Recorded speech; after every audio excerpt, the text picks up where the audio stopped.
Welcome into week 25 of the USL Championship season. The march to the playoffs so tight here in the Western Conference. OKC Energy hosting Austin Bold today, presented by Gulfport Energy. Two teams right in the thick of things here as 6 points separate 4th through 13th here in the Western Conference. I'm Chris McCoviak, alongside me the former pro Devin Kerr. As we take a look at the table, Devin, so many teams can make so many moves as we enter this weekend. It's going to be a massive amount of movement with the 6-point swings going on, but this is the only top 10 matchup that we're going to see today. OKC Energy FC with a victory can move virtually, pending other results, into 5th. Austin Bold, they want to continue to keep pace with the 3 boys in front of them. More importantly, a win on the road, which they have not been able to do recently, will push them further away on that gap within Real Monarchs and solidify that number 4 and last home playoff spot. OKC head coach Steve Cook putting it best to us this week, where really the consistency for OKC has been inconsistency. That includes at the top, but Christian Isley of late, he's been strong at the top spot. Unfortunately, their leading goal scorer, Deshaun Brown, has not been in form, but that's okay. That's just when you start to rely on your supporting cast. Christian Isley,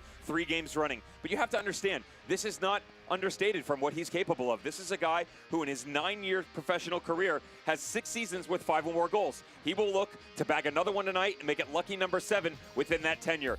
What is the visiting team going to do? They have really struggled on the road. Austin Bold FC, Marcelo Serrano has gotten good performances out of his squad, but unfortunately, they have truly lacked when they moved away from the field. Look at that. Been shut out 6 times, only 9 goals to show for it in 11 games. They have to find a way, as good as they've been at home, to get road points. Otherwise, not only are they going to miss that 4th playoff spot, there's a chance they could drop out of playoff contention altogether. As cold as Austin has been on the road, so too has OKC at home here at Taft Stadium. Winless in their last 7 here at home. They'll look to add on to their road victory last week against Portland. With a win here today at home, 2 teams battling for a higher seed here in the USL Championship playoffs ahead. Coming up next, it's OKC Austin here on ESPN+.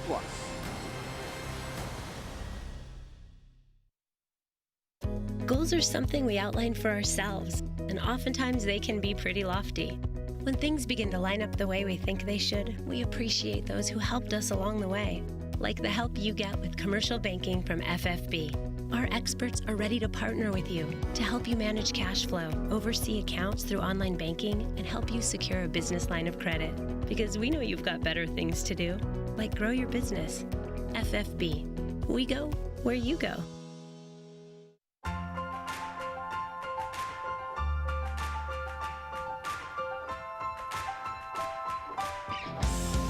Mercy helps the Energy get to the top of their game. We can help you get to the top of yours.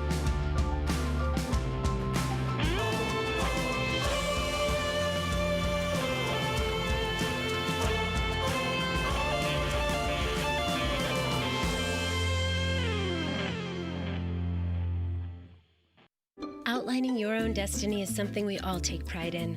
And knowing we're doing what we love is what makes this life adventure so exciting.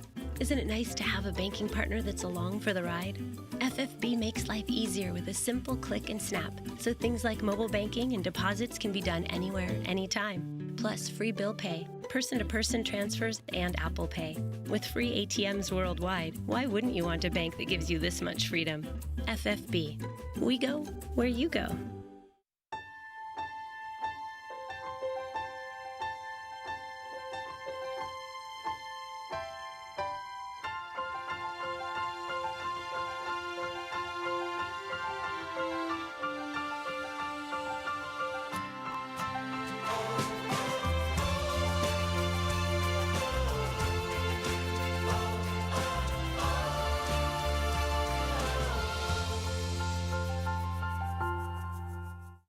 Welcome back here into Oklahoma City, here from Taft Stadium. Today's match, of course, presented by Gulfport Energy. OKC Energy hosting Austin Bold. 2 sides that were able to get big blowout wins a week ago. Today, trying to string together some consistency here in the Western Conference table as we get set to take a look at our starting 11s, starting with the home side, and of course, presented by First Fidelity Bank, proud founding partner of Energy FC. 2 changes for Steve Cook's boys. They'll come in the form of Kyle Hyland, who will play musical chairs, and Cordell Cato. Omar Gordon comes back into the lineup on the right side. Deshaun Brown will get the start up top. What is this going to look like on the left side? Can Callum Ross provide enough balance on the left and right, respectively? They've struggled with that going forward. Really impressed with the back 4, but unfortunately, they need a bit of relief from the offensive side. Let's take a look at the visitors. Austin Bold FC, Marcelo Serrano. He makes 3 changes. Juan David Ramirez steps in, no Restrepo. You're going to have to talk about that one later on. Jermaine Taylor on the back line next to London Woodbury. Keep an eye on Sion McFarland. He is crucial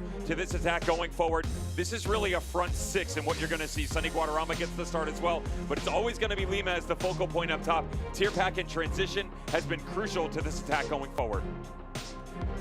Yeah, and Austin and OKC both looking to string together some wins here as we hit the stretch. We mentioned it before a few minutes ago. Really, it comes down to a cold team on the road, a cold team at home. Something has to give here, but a couple changes on either side as we take a look at Steve Cook at the helm for the second season for OKC, struggling with some injuries throughout here in 2019 that has hampered the squad, certainly. They've had to deal with injuries. They had not a deep run, but they did have an Open Cup run of sorts. You and I were just talking about that. Also, international roster spots. They had to take off for international duty. And when you lose 4 or 5 players and you deal with injuries, Christian Isley picked one earlier up, it's really difficult to build the chemistry for a team. Still, they're relevant, and that's the most important thing. Austin Bold FC, as bad as they have been on the road, somehow they're still sitting in that number 4 spot, but it's not going to last for long if they cannot pick it up down the stretch. There are some streaking teams in the Western Conference, and it's hard to believe that both of these squads only have back-to-back victories one time this season. Our head referee, Gustavo Solorio, blows the whistle, and an easy giveaway there by Austin as we're underway here from Taft Stadium. Austin Bold FC visiting OKC Energy, our only top 10 matchup here in the Western Conference today in the USL Championship. And one of these sides certainly going to make up some great ground here as the pack is thick. 6 points, as we said, separating 4th through 13th as it's OKC early on settling over the ball. Long one trying to find Isley, who's set up on that left side to start things off, up and out of play. And that's one thing we're keeping an eye on, Devin, where Isley and Brown set up in this formation. And basically the easy look from what we've seen in the past is Isley dropping in underneath the Shorn Brown. Callum Ross can go to the left as he's played there before. But Steve Cook does have the opportunity with this midfield where he can push Isley to the left and they can drop into a 4-1-4-1. What would happen there? Javon Watson will play deep. Rafa Garcia and Callum Ross will sit just in front of him. A lot of versatility for Energy FC. It's all about how they want to play things out. The team of the week player forcing that out of play as Isley putting in a couple goals against Portland in that comeback victory. Funny enough, it was the first comeback victory from a halftime deficit in OKC Energy history against Portland too, and something that surely they'll be looking for some momentum off of. Ball sent in, but an easy grab by Ramirez. Back in there. First time since the New Mexico draw a few weeks ago on August 3rd as Restrepo still back and forth between some games out there.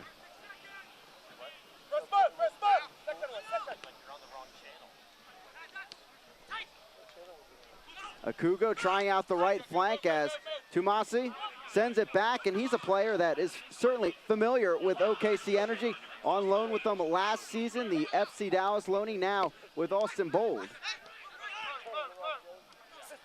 And he'll be settling into the midfield as Akugo, former MLS midfielder, passing it off to Jermaine Taylor.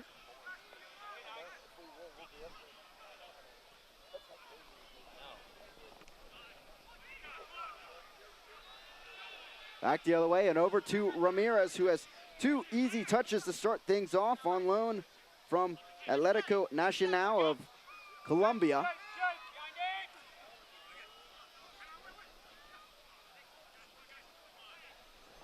Fouling in there, a grab. Lima knocking it over. Guadarrama almost to it, but Rafa Garcia taking it back as Austin tries to build up the field. Some possession, mostly in their possession as McFarland down the right flank, working with Williams. Williams also getting a goal against Portland last week as he'll work it out and an early chance here in the final third for Austin.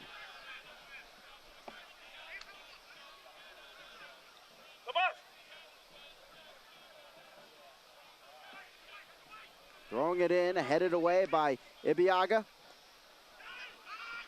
Garcia over to Williams as OKC will try to build from the back. Their counterattack, their aggression in the second half is what got them that 3 points against Portland last week. As the flag went up against Brown, didn't touch the ball, but went up anyway as Isley went after it. They just have to be smart in their decisions going forward here. When the long ball is being played out to Deshaun Brown, that's not a bad look for him to be on the hold-up play, but what you really like is to see it down into the left and right channels respectively. Get guys like Christian Isley and Omar Gordon going forward, utilize their speed, and then play off of them. That'll allow the attack to come forward. You can get supporting cast members like Javon Watson, Rafa Garcia, who sits deep, and Callum Ross, who even pushes it forward. Again, there is so much offensive talent for Energy FC, but a lot of times it is 1- and 2-man games. They have to turn it into 5 and 6 at times. Knocked down. Here's Ross flicking it on Garcia. Helping it along. Here's Watson playing a bit up the field as he loses it. Lima now with it. Kleber, after putting in 2 goals and an assist against Tulsa last week, not in the 18 today. After he made Team of the Week, just like Isley. Foul called against Garcia, the former Las Vegas man, as it's a free kick for Austin. Akugo looking to grab it, along with Guadarrama. No look here at the foul. Just an easy opportunity coming out of the back with Tumasi on the right-hand side, just moving in, and Austin Bold FC, they're still looking for someone outside of Andre Lima to really help out this attack going forward. We talked about Chris Tierpak, but that's been intermittent at best. Guadarrama, little lob to the left side of the box, back to Gordon, and here comes OKC on the break. Bit of a through ball down the right flank to Jones. Works it in there. Brown is there by Guadarrama as well, and Akugo will help it back to midfield. Number stepping forward in the white kit as Williams up ahead with Garcia. We'll try to switch sides over to Gordon. Gordon battling into the box, trickles on through but knocked away. As it was Taylor there at the last second. Tierpak trying to work the other way.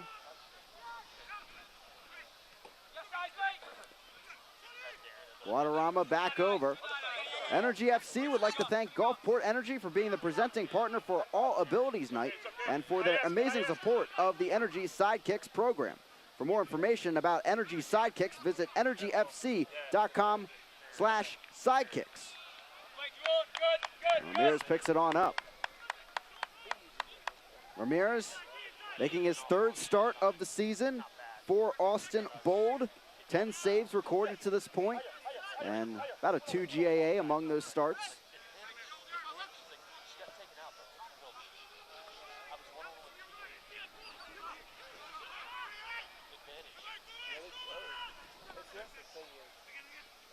Guadarrama trying the near flank. Tumasi's there, but a spin by Williams. And moving on up to Isley.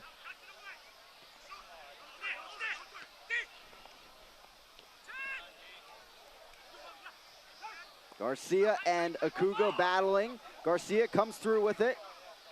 And he'll knock it over. A tumble and a foul is called there on the late contact by Guadarrama. And it is a free kick for OKC. Already seeing some interesting rotation out of the home squad where they have decided, interestingly enough, to move Jawan Watson into a 10-type role. That is something that they're going to be exploring quite a bit in terms of personnel with the departure of Alexi Bassetti, who goes over to El Paso Locomotive. That's been brought up before.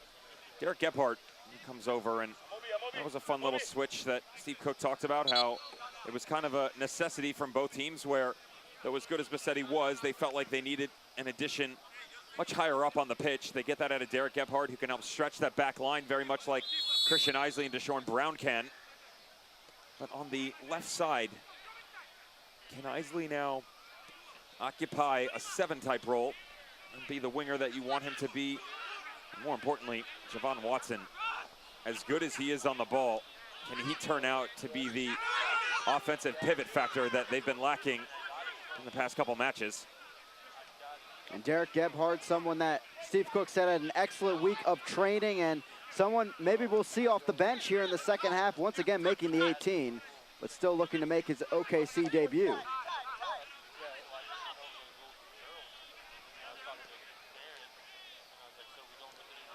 But it's interesting to see Watson up the field a bit more. And actually, Steve Cook telling us this week that they brought him in to play more of a number 10, something kind of surprising out there, considering he's played more of a holding role or center back role in MLS. In the course of his career, he does have that ability, though, to really have great vision going forward. And at his age, you can utilize that to your advantage. Of course, massive amount of repetitions for the Jamaican national team, Gold Cups, you name it.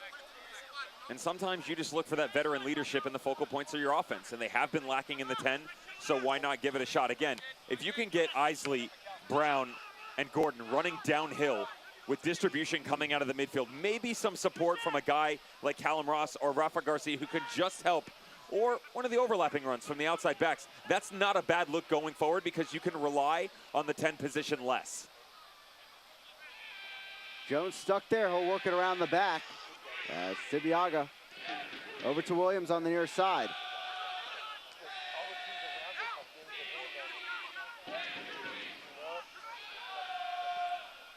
Lorendi skies this one, leading USL Championship in saves. Argument really if that's a good thing or a bad thing for a defense. For a team that's sitting in the top 10, can't really argue with it too much. Obviously, years past, guys like Fabian Serder and the Tulsa Roughnecks, as great as a goalkeeper as he was, when you're leaking left and right, it's quite difficult to react on a regular basis. And for the visitors, Marcelo Serrano boys, Austin Bold, what was this going to look like going forward? And it looks like that Edson Brathwaite has moved to the left back position. The former Dutch international has allowed Amobi Okugo to occupy the holding midfielder role. And what you'll see a lot out of this six going forward, and I already made a reference to it earlier, you'll see a lot of interchange. Andre Lima will basically play up top by himself. Guadarrama and Tierpak will sit just underneath. Tierpak will stay on the left, but a lot of rotation will come out of Guadarrama, Imatumasi, and Thomas Di Velarde going forward. You'll see them going left and right, side to side, as we get a nasty challenge in the middle of the field.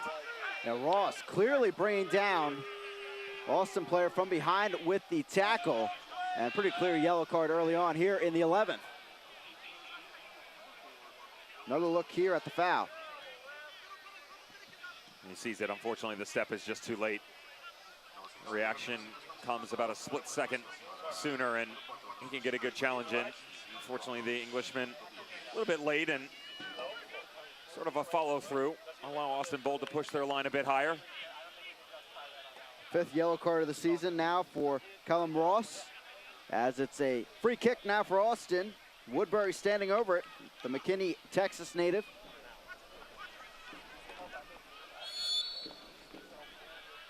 All-American at Maryland in his college days, making his 4th appearance, 3rd start. As Tierpak could not keep that in play, it's a goal kick for Cody Lorendi.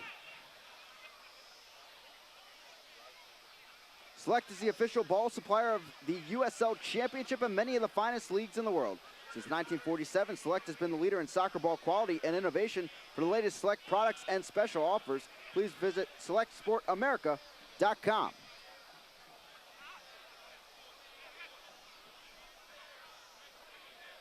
Lorendi making his 25th start of the season. There's 3 clean sheets for this defense this year, though. 3 for Lorendi, 5 overall. This defense has been the issue really for both these sides. We talked about how maybe better on the road or better at home, depending on the team. But both teams giving up over 1.4 goals per game as their GAA.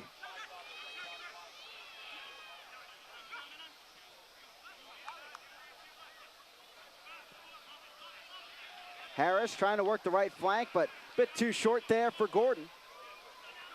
As Jones, Trinidad and Tobago international. And a bit too far again for Gordon as it's up and out of play.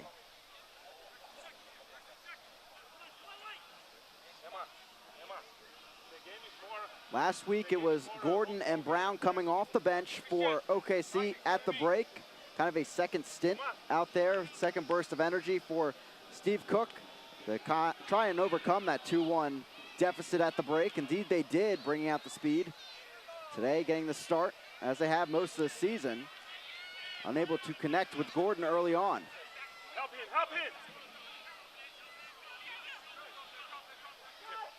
in. Guadarrama bending it, but too far there for Tierpak. And it's going to be another goal kick for Cody Lorendi. It's great that they're able to get some help off the bench with Christian Isley. Able to, really the only one on the offensive side regularly having an impact. You can't sit him down, and yes, you need to find a way to pump some confidence into Deshaun Brown, but again, last time he was able to find net was in that game back on June 29th, the 1-0 win over Las Vegas Lights. That was one of the shutouts you just referenced, and again, defensively, it's not necessarily their overall shape within the back line. It's as transitionally empowered as this offense can be going forward. A lot of times you'll see a pretty good amount of gaps out on the wings, pushing Isley forward, Omar Gordon, and that's where the defensive transition on the defending side of the ball has to be better. So you can make the movement offensively, but the back line has to travel going forward. And when the team turns in transition out of Austin Bold FC, you have those 15, 20-yard gaps. That just gives you so much opportunity to make good decisions down the field, and that's really where Energy FC have put them behind the 8 ball. Good service attempt down the far flank, but does go out of play. As it will be a throw-in for Austin. Last time these two teams met, 2-1 victory for Austin. And Steve Cook was actually very impressed with the first half against Austin. Last time out, one of the best possession halves he said his team has had this season. But unfortunately, he really called it a lapse in judgment for about 10 minutes in the match. Lorendi bobbling a ball, almost allowing a ball in, went off the crossbar, saved by Deshaun Brown of all people at the end line. And then giving up the goal later on a PK. And if fans remember, in stoppage time, nearly getting the equalizer, but saved by Akugo at the end line. So points lost and really wanting to be won. As McFarland, the long throw-in. Lima finding some room. Here's Tierpak into the left side box, striking it, but powerfully into the near side netting. And it's going to be a goal kick here for OKC. This, unfortunately, rests on the shoulders of Alvin Jones. Indecision. Initially, he wants to step up into the midfield run of Thomas DiVillardi, and he could have cut off the passing lane, allowing Atiba Harris to rotate over and help out the weak side. But then that little stutter step allowed Chris Tierpak to provide himself some separation between the outside back, giving himself the chance to go one-on-one with the goalkeeper. Austin trying to keep the attack going. Tumasi. McFarland, good bend here. Tierpak there in the box, but whiffs there as he tried the volley. Up and out. OKC gets the throw in.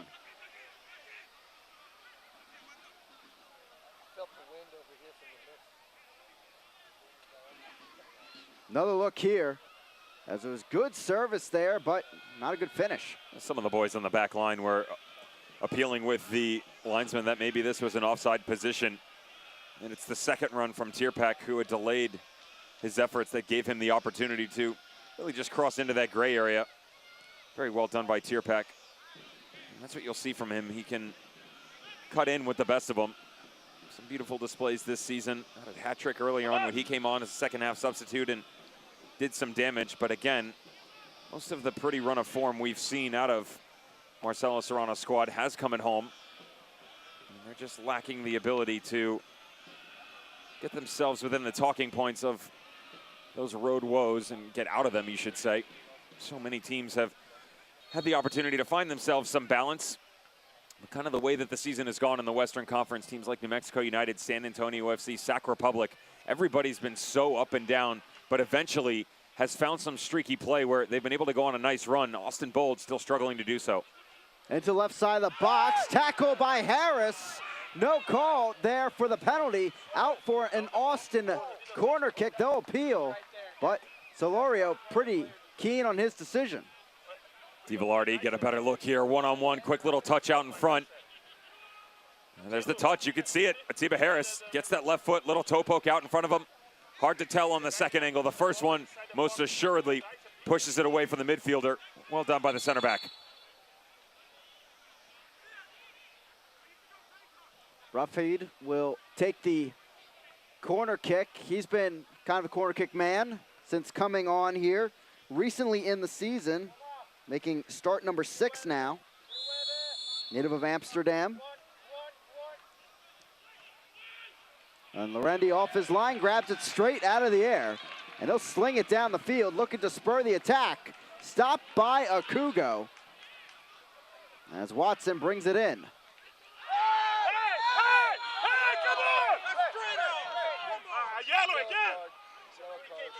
And another yellow card early out of the pocket.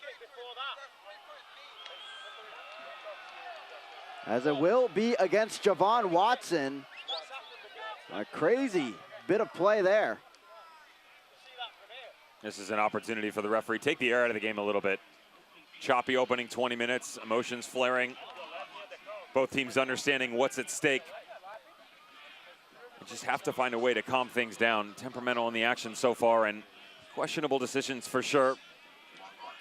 Sideline starting to heat up a little bit. Javon Watson beside himself that he's ended up in the book and not the other way around.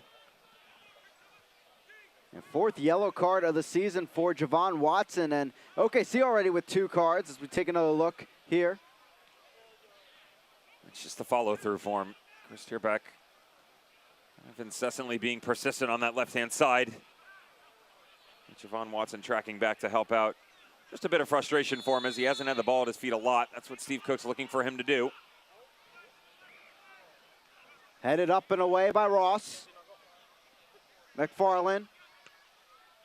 Chops it back the other way by Lorendi, right there to pick it up. He'll sling it over to Williams.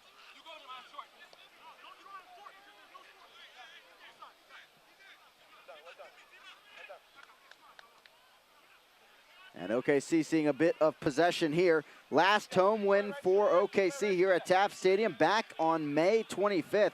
1-0 against Colorado Springs.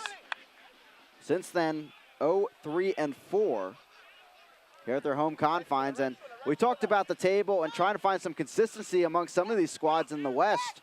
And really, that's what makes a team for a good playoff run is you have to be good at home and away. Obviously, the only team really at the moment that's been like that has been Phoenix Rising at the top, of course. They're on that ridiculous 15-game winning streak, 45 points straight. And I can tell you this right now, the way things are playing out, there are teams in the Eastern Conference who won't hit 45, who will probably get into the playoff spots. And it's, again, it's the big difference between the East and the West. But you just have to find a way to nick some points here and there. And, you know, that's what Austin Bold has been able to do. And there's another challenge behind things. Yeah, we'll have to see what happened on the back end here as Lorendi took in the ball. And again, a decision for Gustavo Solorio here with the Austin player on the ground. And Marcelo Serrano certainly looking for the call. Sonny Guadarrama going to ground here. You can hear the frustration by the manager of Austin Bold. Referee does blow the whistle. But just a quick conversation with all the boys around, looking to issue a card here. And it's actually going to go to Sonny Guadarrama. You can hear the frustration just on the backside of things here between both managers, trying to figure out what this match is going to look like going forward. Bit choppy to say the least.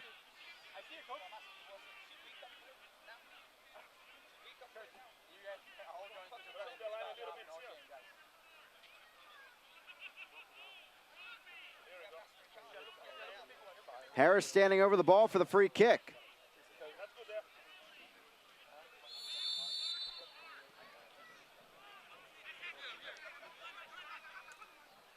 Have to have a chat with the boys at halftime and let them know that some of the extracurriculars start to need to take place in our fuel viewing point so that we can actually talk about them instead of trying to sneak behind the teacher's corner and get away with things. Well, right there as a player for, well, I was going to say for Guadarrama, thinking maybe this is a foul-happy situation so far in the first 23. But it's a free kick here as Gordon goes down at the foot of McFarland. And maybe first real chance here for OKC to get going. Now you have to be careful. You're reaching that point where this could get out of hand. Great turn by Omar Gordon in a 1v2 situation and just a reckless challenge. This is one where, as a referee, you step up, brandish a card, you go to both sidelines, pull the captains over and said, I've had enough, I want nothing else, or I'm going to start making examples of each and every one of you. Two-man wall for Austin Bold, as it is Garcia standing over it for OKC. He'll whip this one in. Bending ball, headed up and in. It looks like an own goal. And OKC on the board just like that against Austin.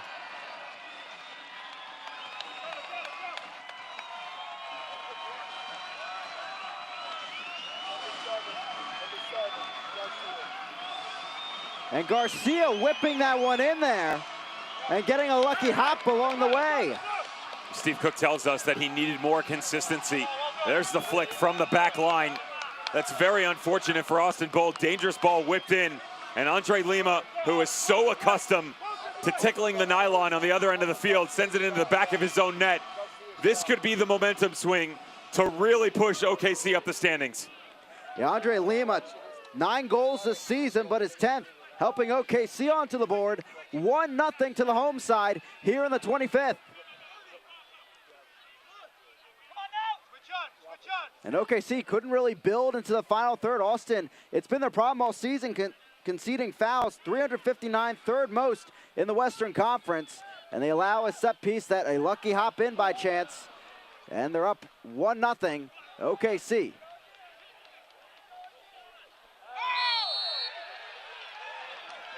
And another one here as Gordon's calling for the card.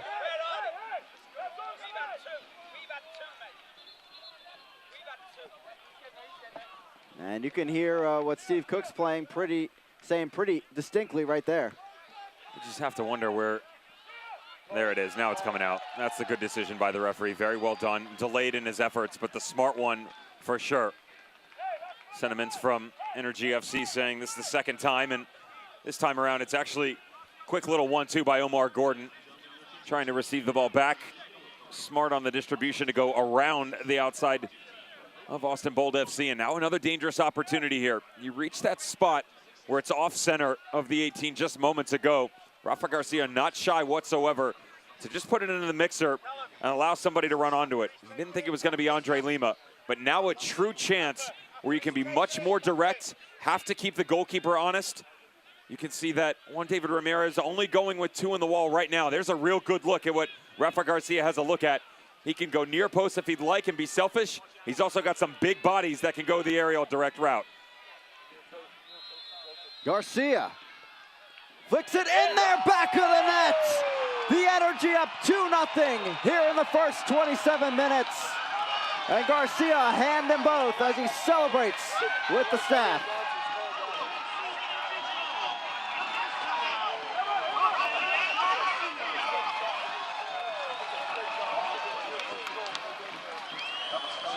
You can see what it means to this squad. The angle was perfect the entire time. I don't mind the 2-man wall, but the goalkeeper had shifted way too far to the back post. Rafa Garcia had dual decisions to make. Did he want to get his teammates involved, or did he want to go direct once again? This time he goes the selfish route. It's the right decision. And 2 goals in the span of 2 minutes has put his boys out in front.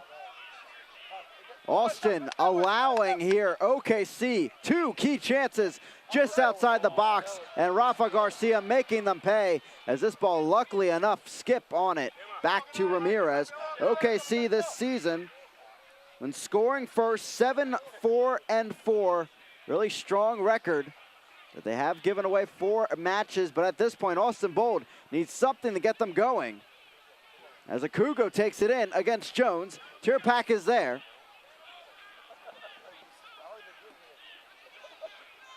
Guadarrama losing it back to Garcia. Isley now working the right wing, through ball down the right side. Watson's there, but so is Taylor, sweeping it on back to Ramirez.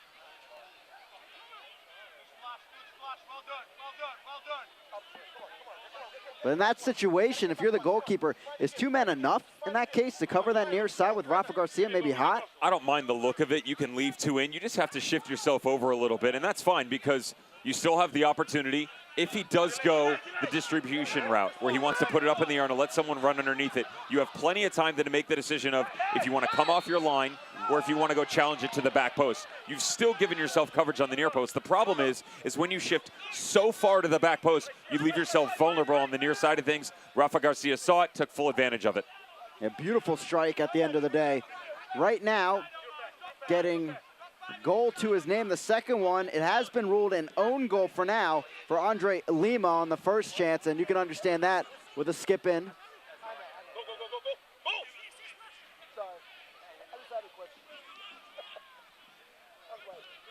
Tumasi trying to get something going for Austin here on the road. Road woes continuing, at least in the first 29. Tumasi striking it, but Lorendi there with the save. Save number 82 on the season right there. Down the other way, Deshaun Brown on the chase. Flicked up by Taylor. Here's Brown. But Taylor getting back there to make the stop. As that went, it looked like out of play, and indeed, it did. As it's a throw-in for OKC in the final third. Deshaun Brown, where are you, my friend? This is one that could have put you through the stratosphere as this ball came over the back line. Plenty of opportunity with Juan David Ramirez coming off his end line to push it right up over the top of him, and that's what you get out of a number 9 who hasn't scored in quite some time, the lacking confidence. One of those quick little flicks where he could have just gone the vertical route right up over the goalkeeper, and instead taking the second touch to allow the space to be closed down. That's what Energy FC have to do, though. Up 2 goals, continue to pump balls forward, and see if they can find a way to get him back on the score sheet. Knocked on, here's Watson, and the numbers keep on coming for OKC. Through there, left open, Isley striking it true. Christian Isley once more in the last few matches. And in the 31st, 3-0 to the home side.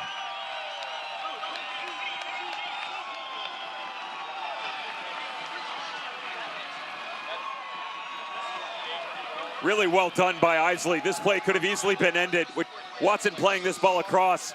Deshaun Brown crashing the party on the near post, but it's a poor clearance by Austin Bold. If you're gonna get a boot on this, you gotta make sure, London Woodbury, you're clearing this far off your line. This is a childhood mistake as a center back you cannot make. Clearances cannot go down the middle. Christian Isley makes him play. That's 4-4, my friends. Christian Isley once again coming up huge on the second run there just behind Brown. And just like that, the floodgates are opening here in OKC. 3-0 to the Energy. More importantly for Energy FC, 4th time this season, they've scored at least 3 goals in a match, and twice that occurred in the opening 4 games, so really struggled to come by goals, and that all goes full circle to what we talked about coming in, said that they had a load of offensive talent going forward, but how could you get them all on the same page at once?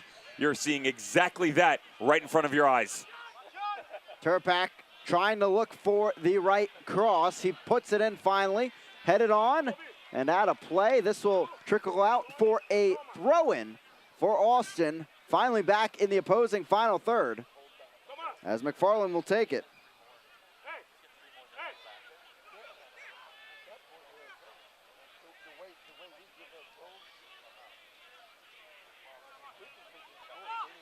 Gordon guarding the ball, deflection back to Garcia. Just trying to clear it now, miscommunication. And OKC didn't look pretty, but they shove it out of play. Ball,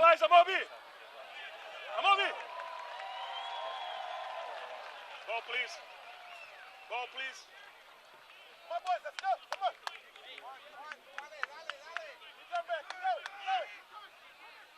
Energy parents, sign your kids up for the all-new Energy FC Kids Club presented by Supermercados Morelos.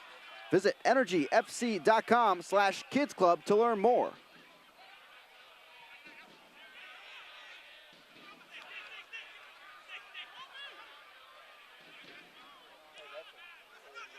Guadarrama flicks it on. McFarland there, a volleyed cross, but well off the mark, and it's out for a goal kick. Some frustration by the Jamaican as you can see a slim angle, and it would have to be something quite spectacular to beat Cody Lorendi. We talked about the lack of offensive exploits for Energy FC, but how about the defensive unit of Austin Bold, one of the better units at home overall. But again, going on the road, totally different story. 12th match on the road this season, 7th time that they've given up at least 2 goals. And that is just not a recipe for success whatsoever.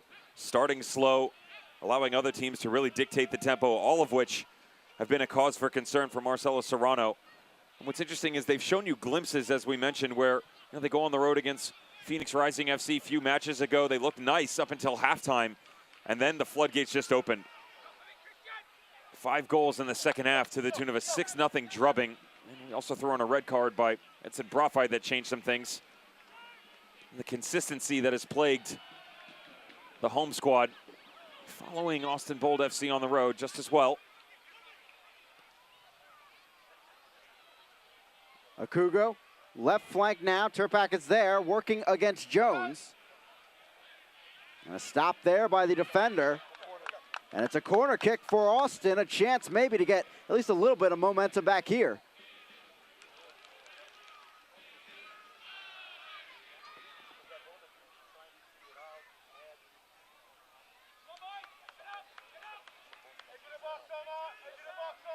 Guadarrama, as you can see, floating in the area a bit. 3 shots so far for Austin, just 1 on target. Saved by Lorendi, of course. Chipped in, knocked down, bit of chaos, flicked back over, and headed away by Ross. And Tumasi just shoving that out of play, and it seems as though Austin's just looking for that one brilliant moment to get them back on track. Notice the slim opportunities that have been few and far between. They're rushing everything. Where the ball drops quite nicely for Ima Tumasi, the loanee from FC Dallas. And instead of just composing himself just at the top of the 18, he rushes it. Not only pushes it over, but to the side. And sometimes when you're down 3-0, you're on the road, feels like all the chips are stacked against you. Have to find a way to compose your thoughts. Have a conversation. Your captain needs to step up and say, boys, I get it. This hasn't been the best opening 35 minutes or so, but we're still in this. Let's calm things down and get back to basics. See if we can find some momentum going forward. Foul from behind, and another set piece given away to OKC Energy. As Isley will have a smile after that one. That's the thing, too. As a head coach in this situation, you're down 3-0 early. Is this time for panic? Are you changing anything tactically, or are you looking more at just stick to your game plan, just try to find that first alley? It's a good question, and there's a couple answers. Number one, tactically, they have to evolve here. And basically, they need to find a way to get their outside backs more involved. But on the defensive side, the marking has to be better.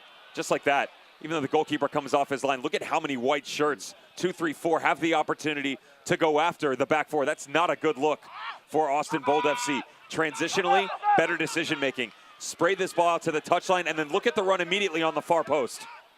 Tumasi on the near side. Turpak is there, but waited a bit too long as Lima flicks it in, but knocked away by OKC. And Gordon takes it back in, but if you look at that ball maybe a bit earlier in that situation, then you have the winger driving into the left side. It's a youngster in Ima Tumasi as well. You have to realize he's just a second-year pro, the number 11 overall pick in 2018 by FC Dallas. And that touch has to be positive. So with your standing foot, as it's played out in front of you, it's got to be right foot in the channel, quick little look up, and then whipped into the back post. When you slow it down, that gives everybody on Energy FC the opportunity to track back, and exactly what takes place. All the passing lanes close down, and then you get a half chance. That's kind of what's been the case for Austin Bolt so far in the first half. Another cross going awry as it goes out of play, and now it'll be Jones with the throw-in. Fans follow OKC Energy and the rest of the USL Championship all season long on ESPN+, home to the USL, MLS, UFC, and more. Join the over 2 million sports fans who have already discovered ESPN+ and watch the championship live every week. Sign up today at ESPNplus.com. Turpak will circulate this one back to the other side. And Austin Bold at least getting some possession here, trying to make things start as Akugo chose not to go after that ball. It's right back to OKC. Over the top, here's Gordon. Cuts it back through and maybe trying a brief no lacrosse to Brown, a wishful one at that. It's scooped up by Ramirez, and Austin back in possession. We'll go back to the tactical discussions that we were getting into with seeing more movement coming out of the back line. Sion McFarland, so talented, has this grace about him that is not replicated by many around the USL Championship. The problem is when you play him so deep, he then starts turning these runs. Instead of short 30, 40-yard bursts, he's doing 60, 70-yard sprints. And you don't want your marking back covering that much ground on a regular basis. So you can start to overload the middle.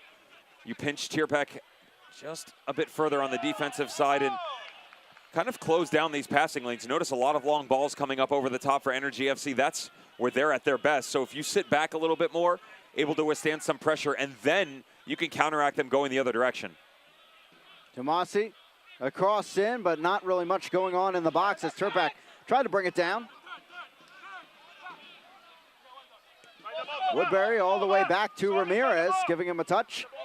At least after those goals in just a few minutes. Austin slowing things down against OKC, but now just looking for a good chance inside the box. They've peppered from the outside, but not much really looking in shots on target. As we're back the other way, Watson on the run. Numbers ahead, tried a through ball, a wishful one all the way towards Gordon, but it's stopped by Akugo. Guadarrama circles it over to McFarland.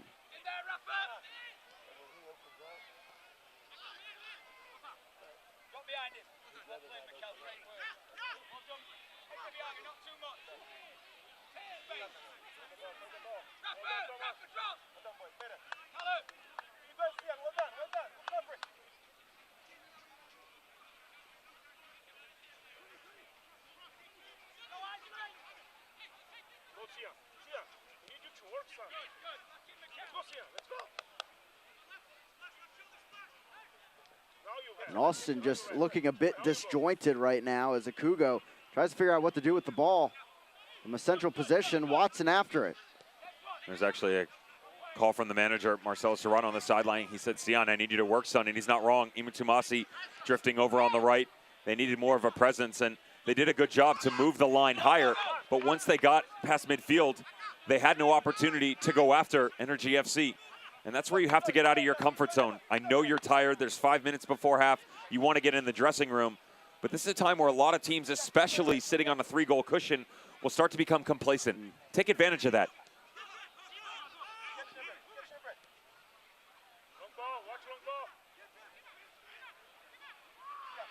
Harris stepping all the way up the field, wide open room for the center back to run. Through ball, Brown on it, chips it ahead, and in. The fourth for OKC, and there is Deshaun Brown getting one back in there, and maybe some confidence for the striker.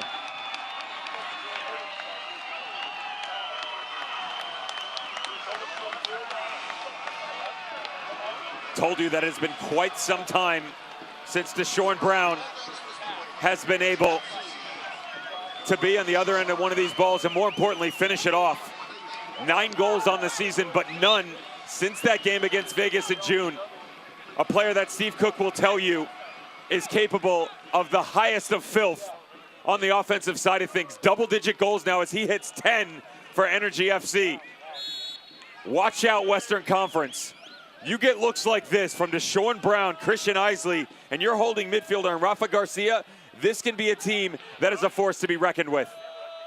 And for Steve Cook, the set pieces were a concern earlier this season. He mentioned just a few games ago giving up a couple, but then getting some back, putting in some work, and he kind of foreshadowed maybe some success here. And Rafa Garcia has brought it, and now in the run of play as well. A confident bunch, OKC, as they head towards the locker room.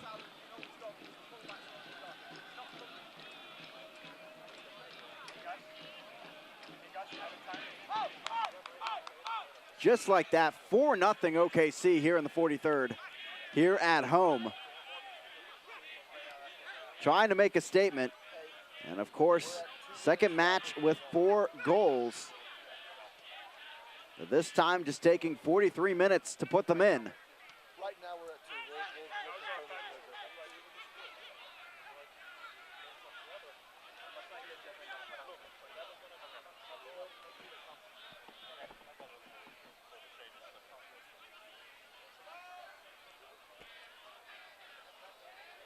Guadarrama on the run.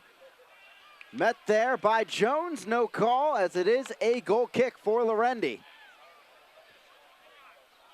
This will be a very unhappy conversation for Marcelo Serrano at halftime. He's going to talk to his boys about frustrations in general. Yes, the referee started off rocky, but he's definitely smoothed things over. And the shape is not being executed appropriately.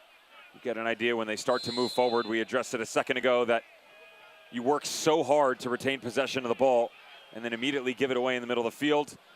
Your back line doesn't move high enough, and all of these spaces just start to open up for the opposition. Exactly what happens once again. Little challenge in the middle and then go in the other direction. Spread out too thin. Allow one of the better goal scorers in all the USL Championship to get free, and he makes you pay. Lima goes down. Gordon trying to win the ball. Kugo there.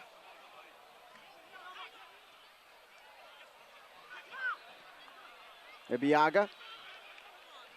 Back ahead. Brown the only man up there at the moment as Austin tries to build the other way. Get a lucky bounce as we head towards stoppage time. Turn back in there. Volleyed up and away by Harris. And here, Supporters Week for the USL Championship. And of course, Steve Cook telling us thankful for everything the fans give them in terms of support, but said it's up to the team to give them something to cheer about. And he has done that with his side so far, 4-0 as we hit 2 minutes of stoppage time here in the first half.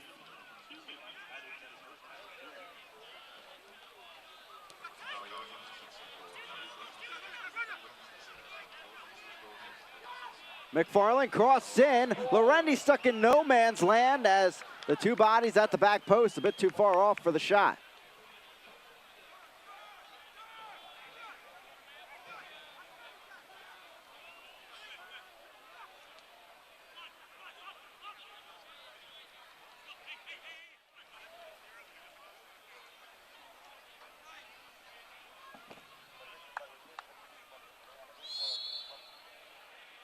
Lorendi sends us into the Oklahoma City night.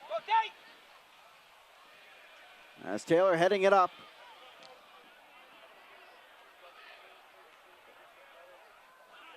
Falls through to Williams, nearly stolen back by Tumasi.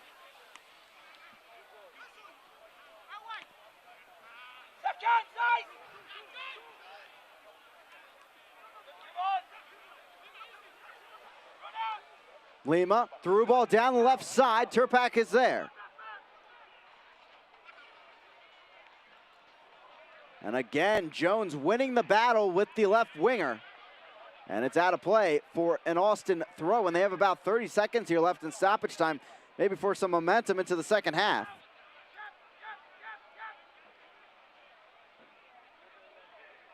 Rough fight. Isley out of play, and OKC looks to just try and burn out the final few seconds of this first half, up 4-0.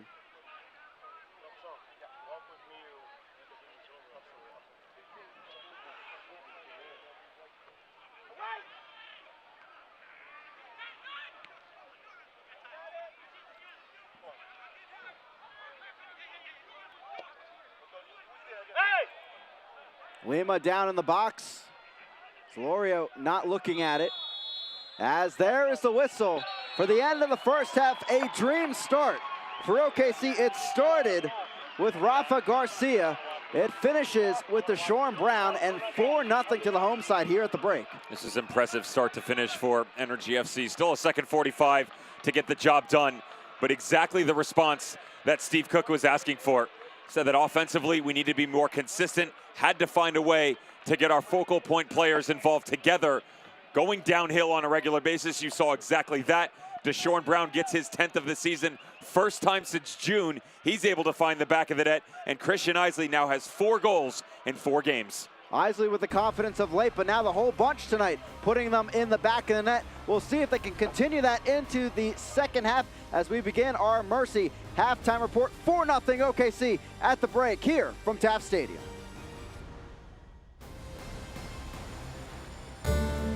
The mission of the Central Oklahoma Humane Society is to stop euthanasia of healthy adoptable animals in Oklahoma City. For us, it's all about connections. We connect between adopters and fosters, we connect internally, and we connect with our donors and our community. Cox Business helps us make those connections.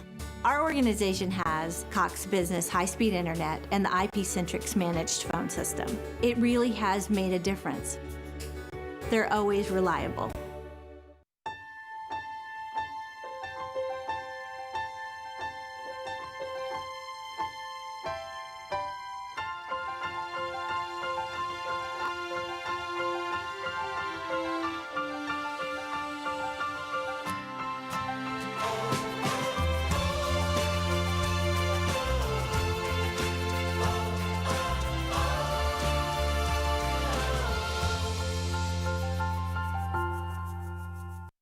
Goals are something we outline for ourselves, and oftentimes they can be pretty lofty. When things begin to line up the way we think they should, we appreciate those who helped us along the way, like the help you get with commercial banking from FFB. Our experts are ready to partner with you to help you manage cash flow, oversee accounts through online banking, and help you secure a business line of credit. Because we know you've got better things to do, like grow your business. FFB. We go where you go. I'd always wanted to get braces, always considered it, thought about it. You know, how long is this gonna take? Am I too old to do this? What am I gonna look like with braces on? With payment options and everything else, nothing's hindering me now, I just need to go ahead and do it. The staff, for one, is awesome. The doctor's great. I know I had friends growing up saying, oh, it hurts. I didn't have that experience. I can't wait to see my teeth without being masked by wires, right? Hindsight, I would have done it again 100 times over.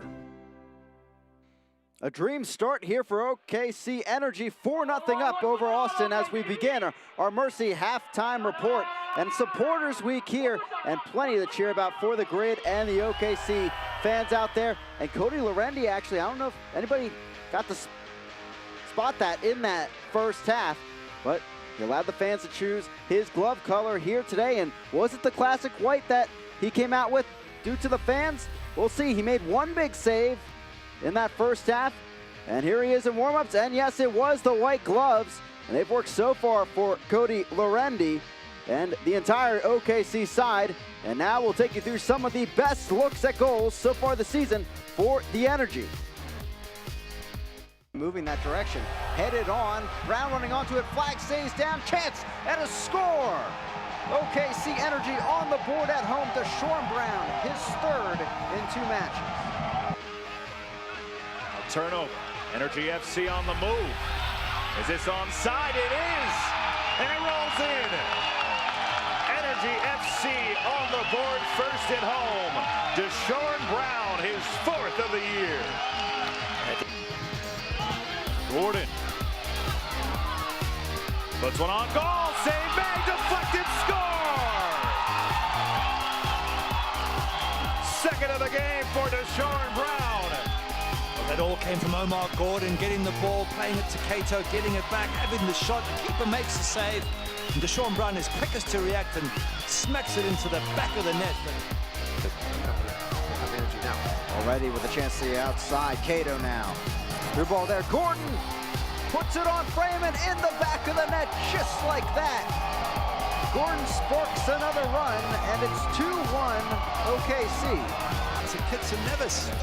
Cato, another one of those Trinidad and Tobago players, to Gordon. Gordon with the leg, and he has the second goal of the evening for OKC Energy in the 23rd minute. Great finish there from Gordon. What a fantastic strike to the left foot. He's delighted. And he said early on he could be the danger man. Now Alvin Jones sends it towards the box. Streaking in and getting the goal is Energy FC. Coming in was Kyle Highland. How about that one? Well, first of all, how about that pass? But then how about that jump from Kyle Highland, who is far shorter than Zachary Ellis Hayden.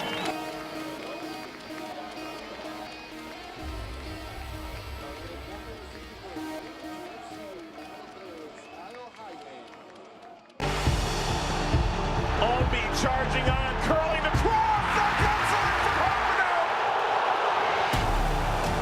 for Quickly to Watson. Watson gonna take a shot! Oh my! That is sensational from the Irishman! Plays it across, and finds the one-handed challenge.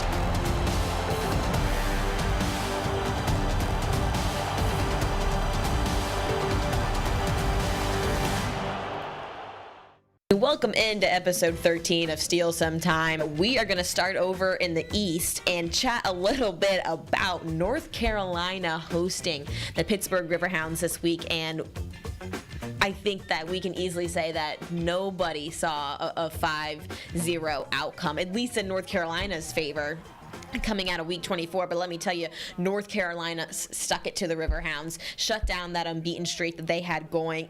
And really, I mean, they dominated play, outshot Pittsburgh 13-5, 8 shots on target as well, which is fantastic. Pittsburgh, on the other hand, didn't have a single shot on target, and I think that's obviously a major difference maker. North Carolina looked good, Scott. Yeah, I mean, the same week Austin Deleuze announces his retirement, he then goes and dedicates a 5-0 win over Pittsburgh to the Oak City supporters. So cool. Definitely didn't play out how I thought it would. Right. And I think that I speak for the vast majority of fans around the championship who just kind of looked at that and said, what the heck's going on with Pittsburgh? Elsewhere ahead in week 25, I don't know how much longer we can talk about Phoenix, but they're giving us no other choice. They're back for another dollar beer night, and this time they're hosting Sacramento. And I'm going to go on a limb here. I'm going to say that this story's different. As good as Phoenix's backline has been, I think this is the biggest chance all season that Phoenix is going to have a run for their money on dollar beer night, going for 15 straight wins. Are you calling I won't make you go out. No, I'll call that. Yeah, I think this is it. They're going to lose or draw? I think. I was just going to let you say that the win streak is snapped. I think the win streak is visually snapped. hedging right now. Yeah, I see the bullets, the little beads of sweat just starting to she can feel the heat here. She feels the pressure. It's not hard. What do you think? Yeah, I'm going to call it. I think the L comes. Welcome back here into Taft Stadium as we continue our Mercy halftime report, looking at news and notes from around USL Championship. As again, Phoenix Rising getting a huge win last night over Sacramento Republic. And again, just like the West, the East race heating up. Some crazy statistics going on, halftime, and I'm all behind myself. Hot and bothered, North Carolina FC back-to-back impressive victories. Pittsburgh Riverhounds, and then of course dismantling the Tampa Bay Rowdies. Tampa Bay Rowdies would recover. New York Red Bull 2. What is this going to look like down the stretch? 7 of 9 games John Wolinek's boys have to play on the road for a squad that notoriously has not been good whatsoever. I can tell you what, they were good again tonight. They dismantled Swope Park Rangers 5-1. And we'll have to see if they can make a similar run like they did a couple years ago as we tune in for the Team of the Week. Kleber not in the action tonight, but had a great race against Tulsa last week. Isley adding to his total this evening. Dre Fortune followed his impressive performance for North Carolina FC, 2 goals and an assist, with another goal and assist against the Rowdies, as we mentioned, Cristiano Francois. I didn't realize he played central mid, but that's still nice. Daniel Johnson, he's a fun one to watch for Birmingham Legion. They have now 4 victories in their last 5. That 5th one, by the way, it was a draw. And how about Sacramento? Tomasina Voltson, what he's been able to do since coming over for Indy 11. Unfortunately, Sacramento Republic really struggled on the road last night for Phoenix Rising, and you get an idea of exactly what's going on in the West right now. Phoenix Rising not just running away from the Western Conference, but running away with the Shield itself and all of the USL Championship. Reno, Fresno, those top 3, I can tell you right now, that is set. But as we speak, Real Monarchs have had an opportunity in their match. They've pulled ahead. They have jumped into 4th. Austin Bold sitting in 5th. And OKC Energy FC, look at that, lucky number 6. Looking back on over Taft Stadium, and Supporters Week continues here in the USL Championship. We'll finish off our Mercy halftime report coming up with first half highlights here from Taft Stadium. Outlining your own destiny is something we all take pride in. And knowing we're doing what we love is what makes this life adventure so exciting. Isn't it nice to have a banking partner that's along for the ride? FFB makes life easier with a simple click and snap, so things like mobile banking and deposits can be done anywhere, anytime. Plus free bill pay, person-to-person transfers, and Apple Pay. With free ATMs worldwide, why wouldn't you want a bank that gives you this much freedom? FFB. We go where you go.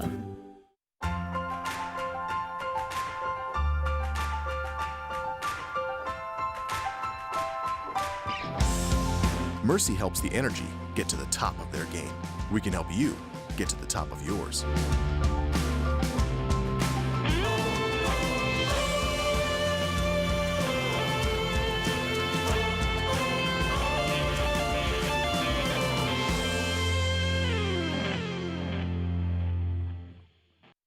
Success is achieved through hard work, and many business owners work tirelessly for years to realize the dream of franchising their business. FFB partners with companies of all sizes every day and offers an extensive variety of treasury services. FFB will outline a plan just for you, help you streamline cash flow, and monitor your business transactions. Because we know you've got better things to do, like grow your business. FFB. We go where you go.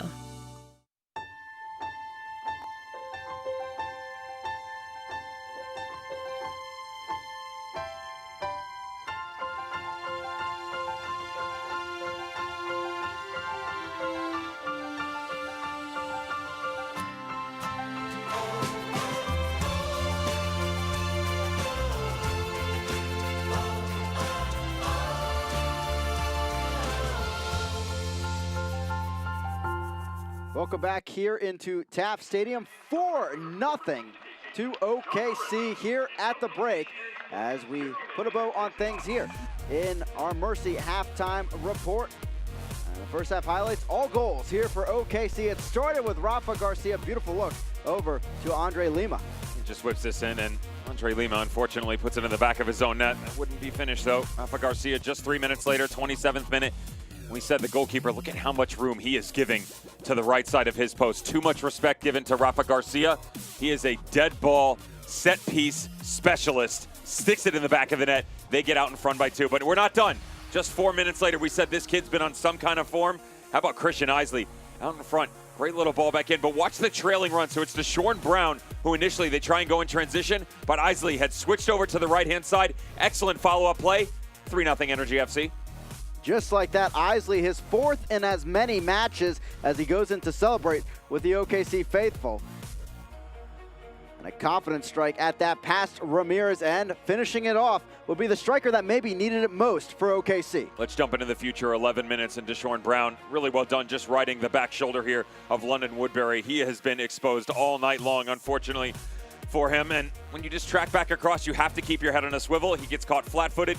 Deshaun Brown is too good, not only with his first step, but with top-end speed. Gets his first goal since the end of June.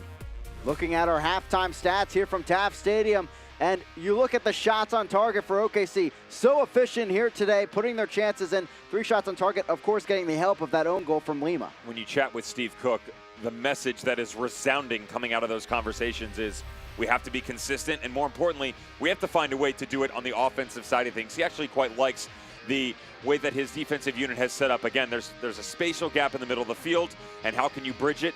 You don't have to bridge it when you're up by 4 goals and your team's just running away with it.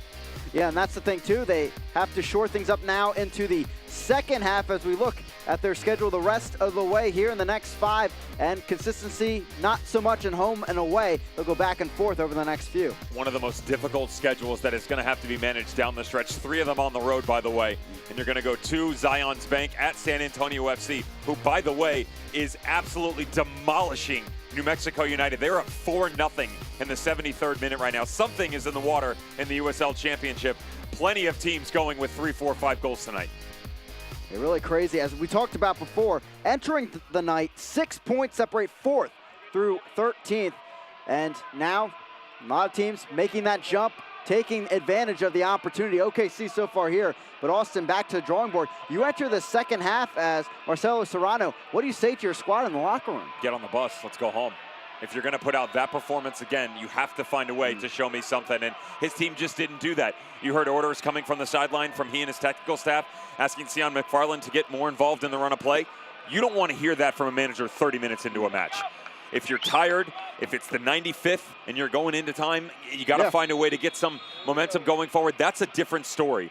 But when you're just halfway through or so into the first half, that's not a good look. So he will have gone into the dressing room, given them a verbal lashing, but said, listen, we're good too.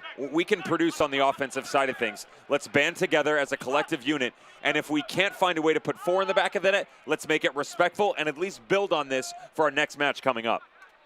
And Austin, the side, starting things off after Isley there, taking a bump off the face, out of play. And now Austin looking to dictate things as we continue into this second half. Next up, at home against Rio Grande Valley on September 1st, a 7:30 start Central Time. But for Austin, they'll actually play 4 of their next 5 at home. Of course, we talked about that earlier, the place they love so much to play. But then they finish off the season with their last 4 games on the road, and maybe the most pivotal stretch of the season. They'll be in the worst section that really they frankly don't like overall in these away games. An issue for them for sure, Chris, but you got to find a way to look at the positives here. This is a team that in the stretch of April took down the likes of Phoenix Rising, Real Monarchs, and drew against El Paso Locomotive. And people will go, oh yeah, El Paso's outside of the playoffs right now. But that's when they were on a 9-game unbeaten stretch, 6-0-3 coming off the Phoenix Rising win. And just going down into early portions of the match here, you see an Energy FC player going down. That's Alvin Jones. And doing really well for themselves with their home matches. Remember, they took down Energy FC back on May 10th. And there's Kyle Hyland immediately coming over as Steve Cook has to make a change early on in the second half. Alvin Jones coming off. Yeah, Jones immediately knew something was wrong as he went after that ball went down. A signal to the sideline as Kyle Hyland comes in, an experienced fullback slash winger this season with OKC. But nonetheless, maybe another injury that Steve Cook and the squad are going to have to deal with down the line. And with this change, would not be surprised if we see Mikel Williams rotate to the right back position. Kyle Hyland going to the left side of things. We'll see how that plays out going forward. Get another look at Alvin Jones, just a quick little stutter step, and he comes up lame, knows something's immediately wrong. Credit to him for recognizing his own body, but once again, Steve Cook is going to have to dance with the devil on the injury side. That is the Freaky Fast substitution sponsored by Jimmy John's. Jimmy John's is proud to support the OKC Energy Football Club. Order a Freaky Fresh sandwich today at jimmyjohns.com or on their app.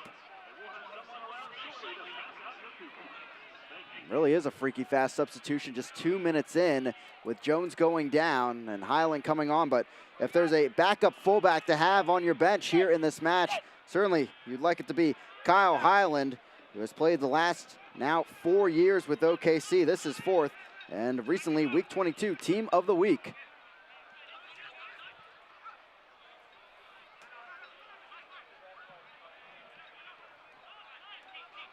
Gordon back. OKC on the ball. And we'll see how aggressive they are in the second half, going after it, up 4-0 at the break.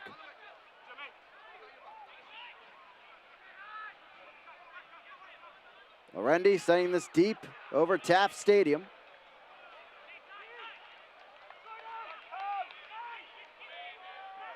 Gordon picking his head up, looking for Rafa Garcia. He'll find the midfielder. Now Williams.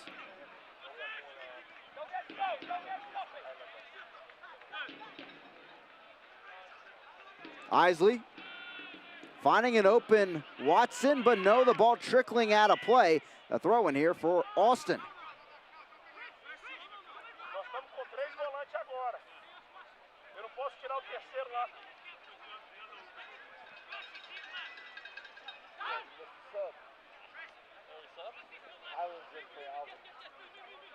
Out again, back to Austin Bold.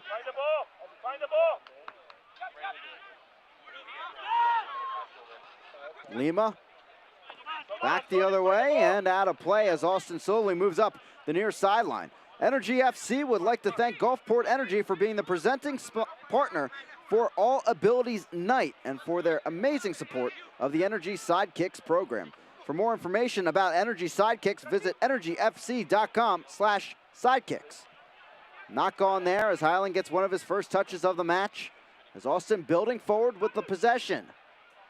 They did have 5 goals against Tulsa, but 3 of them were from the spot. Ball hit away. Garcia takes it in. Has a goal, and I guess you could say an assist on the own goal. As Woodbury knocking this back. Brown on the full sprint, and Ramirez getting it away just in time.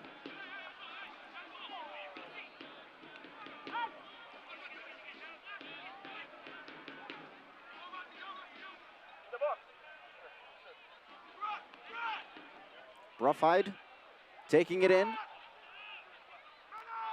Guadarrama, top of the box, brought down by Watson. And Gordon takes it in on the far flank.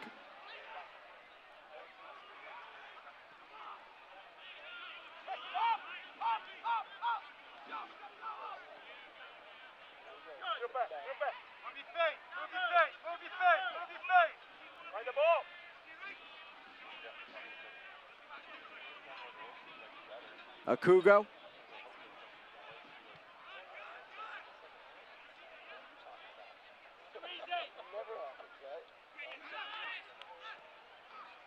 Roughhide.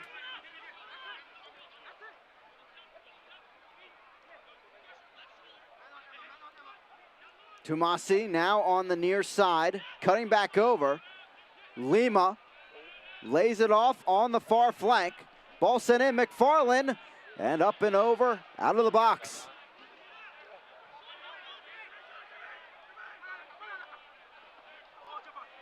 Through the legs of Watson. Austin keeping up the attack. looking for some momentum, chipped in, but stopped immediately. Ibiaga is there and helped along Rafa Garcia.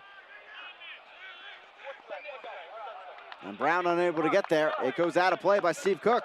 Much better on the build-up by Austin Bold. You could see some of that professional patience we've seen in matches past start to creep into their movements going forward. Tiny little rotation left and right, and though they're small windows, they're playing in and out of them quite nicely. Still lacking that finished product in or around the 18.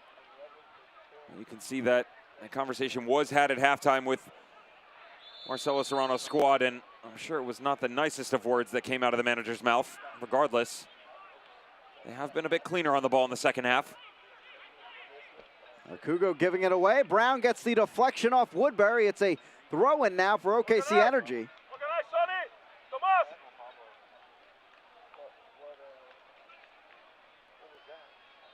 Second straight match with 4 goals for OKC as Highland takes the throw-in.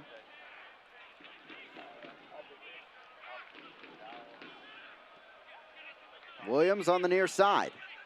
Get updates and alerts all year long by following your club on ESPN.com.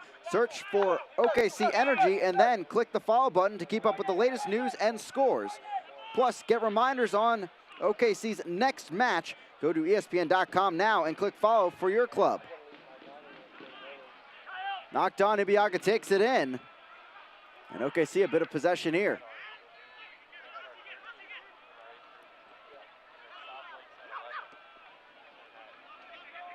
Up ahead, Brown, a good look here, right side of the box. He'll sling it across, but through the legs of Isley, looking for his second of the day. Out of play, McFarland in there as well as Isley taking a tumble into the signage and holding that right side. An absolutely beautiful ball whipped across the middle. The problem is unless you get onto it first time, with the progression coming forward from Christian Isley, really hard to take down and then get a second touch on it. Well done by Deshaun Brown, just bounces in front. Have to time it to a 10 to get it right. And then just on the tail end of this, not a lot in it, but when he skids across, you can see the side catches a bit of an abrasion as he rolls into the advertisement boards. Referee is going to blow a foul and give them an opportunity, another one from set piece here. And there he is, Rafa Garcia, a goal and a pseudo assist in the first half from set pieces. See what he can do here. Look for guys like Atiba Harris and Ibiaga, the big center backs coming forward. Maybe targeting that back post, trying to scare Ramirez a bit. It's a goal kick now for the Austin keeper.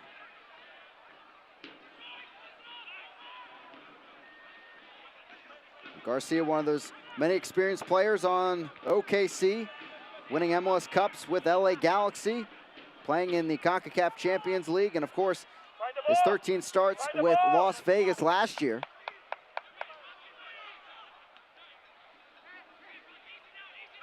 Akugo. Guadarrama trying the far flank.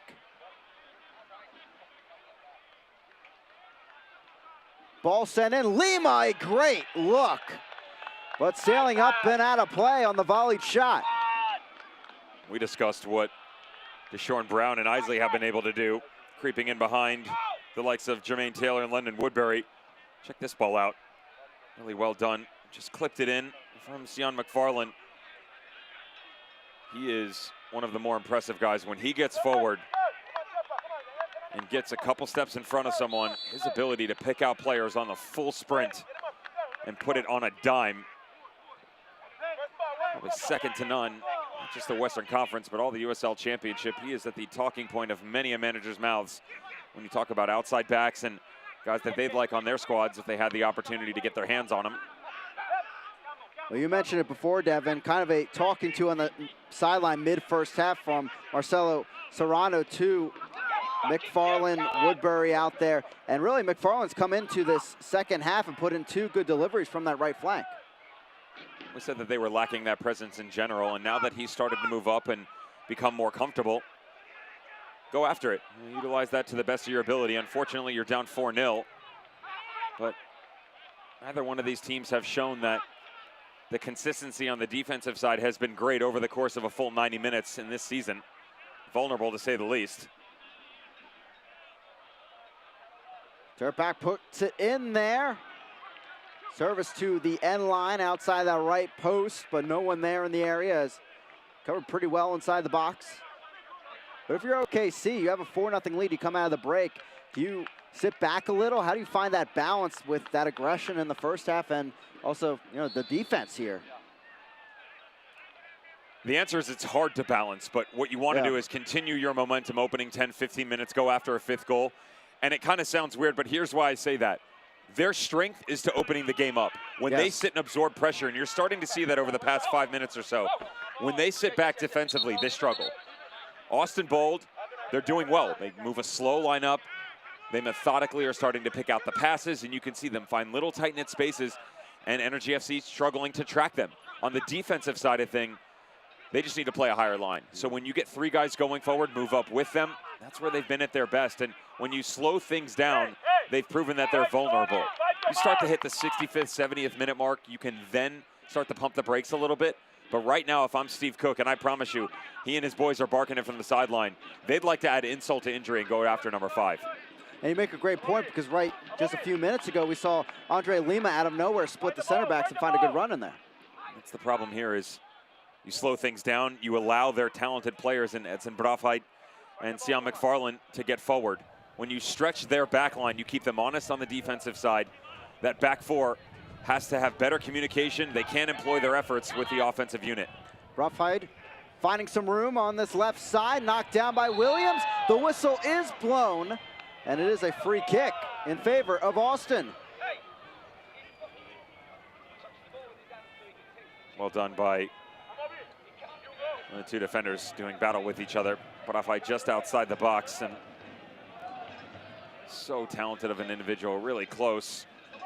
Just tracking over Mikel Williams. We mentioned with Kyle Hyland coming on that he would now have his services employed at the right back position. And you're just joining us, Alvin Jones going off about 3 minutes in due to injury. Sonny Guadarrama was the lone gunman in that 1-0 victory over Phoenix Rising back in April. Edson Brathwaite, visa issues early on, but he's been a nice spark to this team. Ball sent away, goes down, and a penalty awarded in favor of Austin as the 2 players collided in the box. And Tirpak, the one that went down. Austin had 3 last week, they'll have another here. Kyle Hyland, the gentleman we were just talking about, coming on for Alvin Jones. The switch occurs. Watch him on the tail end of this. Nice little set piece going for the penalty mark, and he just comes in behind Chris Tirpak. Quick little run coming off the 18, trying to pick out the near post. Unfortunately, it's the trailing foot by Hyland. You're going to get a better angle here. He sees him tracking on the backside, just right over the right shoulder, kicks at that trailing foot of Tirpak, who's trying to unleash. And now, unfortunately for Energy FC, though not involved in the direct run of play, Austin Bold will have an opportunity to at least get one back. And it will come down to Cody Lorendi to keep this clean sheet going and those white gloves we talked about at halftime. As Hyland coming on as the sub and giving away this penalty. And it will be Andre Lima standing over the ball, trying to make up for the mishap earlier in this match.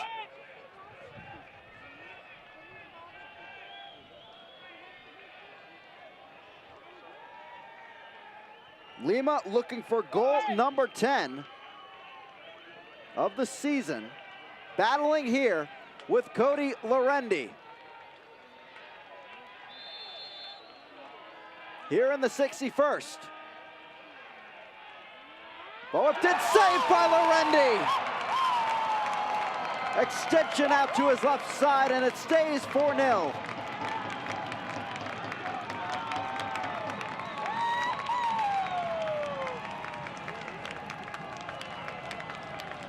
You kidding me? Special gloves or not. What a beautiful save by Cody Lorendi. Supporters Week get to pick him out. He repays the favor. Beautiful technique by the goalkeeper. Low to his left. Have to spring off your line quick enough, but also play the angles game. He does everything right to keep Austin Bold out of the back of the net. Certainly proving why he leads USL Championship in saves and making maybe the biggest one of the night right there. 4-0 it remains for OKC. Foul called on the other side, giving it back to Austin here in the 62nd.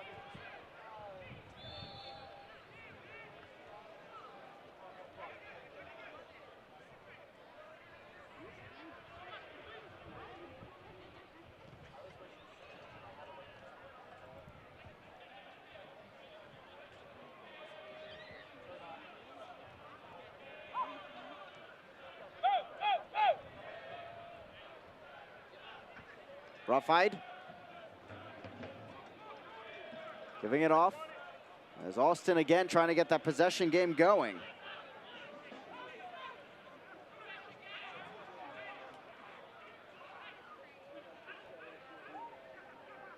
Flicked in, Turpak's there, heads it back over, but a late run in the end by Lima. Gordon stuck in trouble. He'll give it back to Austin. Roughide. Oh, great spin move there, trying to stay on the ball. He does. Turpak in there, stopped just in time. And that one is waved off. Brown knocks it ahead, but no one on the run. Ramirez will go after it outside the box. As maybe Brown looking to tag team there with Gordon down the right flank.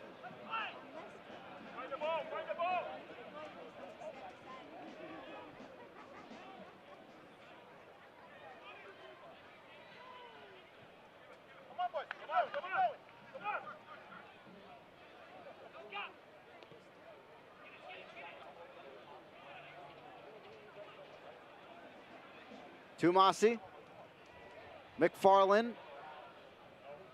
back to the 22-year-old midfielder. Shot coming, but saved by Lorendi. Straight at his body there, an easy one. As it's back with OKC. Tune in to ESPN 3 on August 30th at 6 p.m. Central Time for a special Friday night edition of Wednesday Night Soccer. One of the championship's biggest rivalries takes center stage when Indy 11 heads south on I-65 to meet Louisville City FC. See it all August 30th at 6 p.m. Central Time during a Friday night edition of Wednesday Night Soccer. Part of that tight battle right now in the Eastern Conference. As Turpak heads that down, and he'll be called for the foul.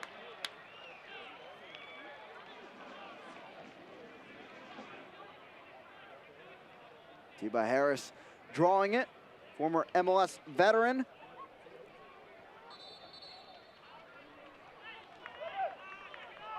Again, 3 points today. OKC will be tied for 4th overall on the live table as the pack continues to move a bit northward. But they would be even with Austin on points. Not so much in the win column, no tiebreaker, as Austin would have the edge there by just 1 at this point, as they have 10 wins. OKC would have 9. As a throw-in comes for Garcia and OKC Energy.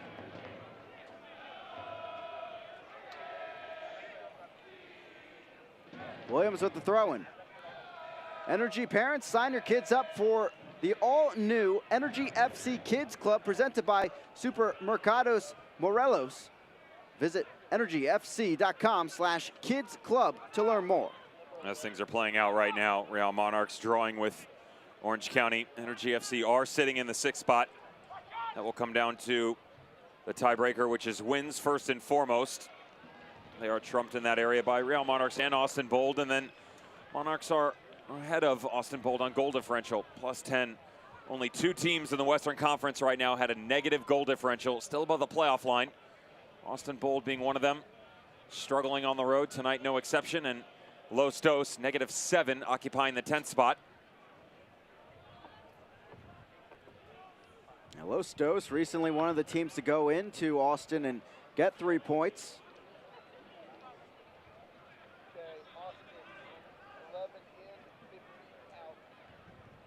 And we're hearing Austin getting set to make a substitution, a more offensive one, as it's over the head of Turpak and out of play. As it will be Isaac Promise coming on, trying to add something to this attack to at least get some momentum into the RGV match coming up. Mobi Okugo will take a seat.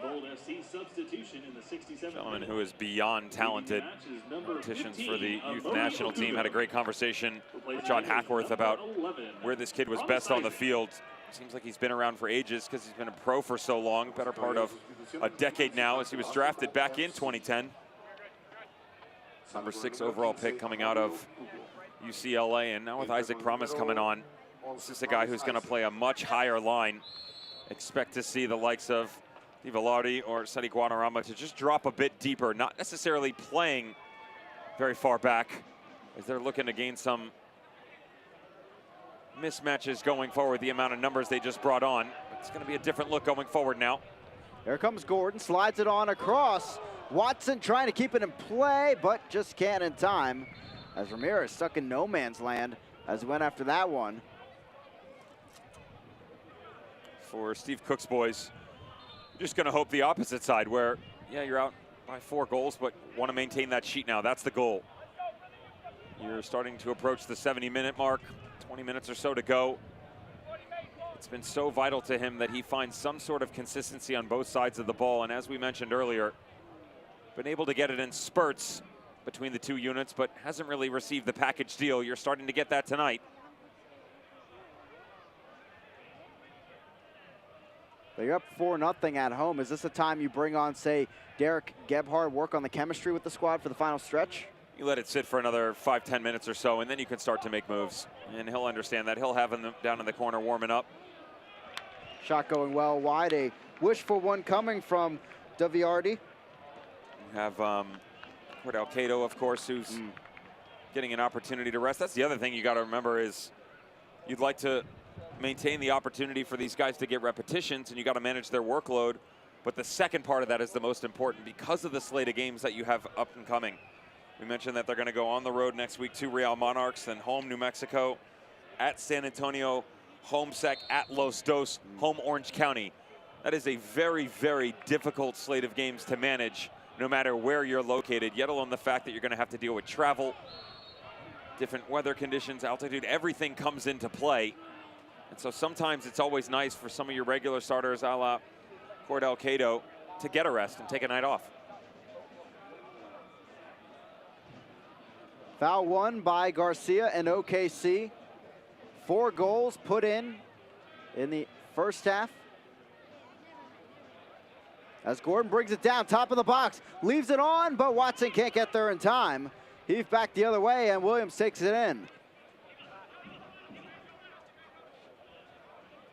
Harris will circle it back as we're hearing OKC getting set for their first substitution.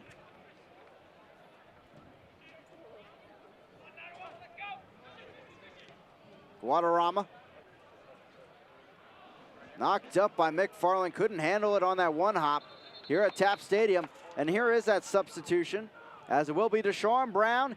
He got number 10 here on the season, but his night coming up short here by 20 minutes, as it will be the other Brown, Jonathan, coming on here in his place. Deshaun Brown. Not a bad shift for Deshaun Brown, to be fair. Pretty much sealed the fate of Austin Bold just at the tail end of the first half. Not a massive amount asked of him tonight, but did a good job just sharing the workload with Omar Gordon and Christian Isley up front. As we mentioned, Javon Watson in that 10 spot. Still yet to make an overwhelming impact on his front three. Wasn't asked to that much, and now with Jonathan Brown coming on, you have to imagine that Steve Cook getting one of his guys back from the 2018 season will push him to the outside. Isley will get to go play up high.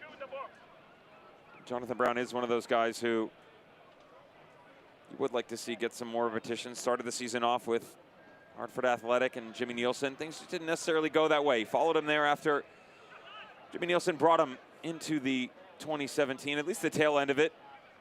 And felt like this was a better suit for him, and he's definitely been impressive so far. And so far with OKC, 1 goal, 1 assist this season. Up and out of play, Austin getting the throw in here in the 72nd.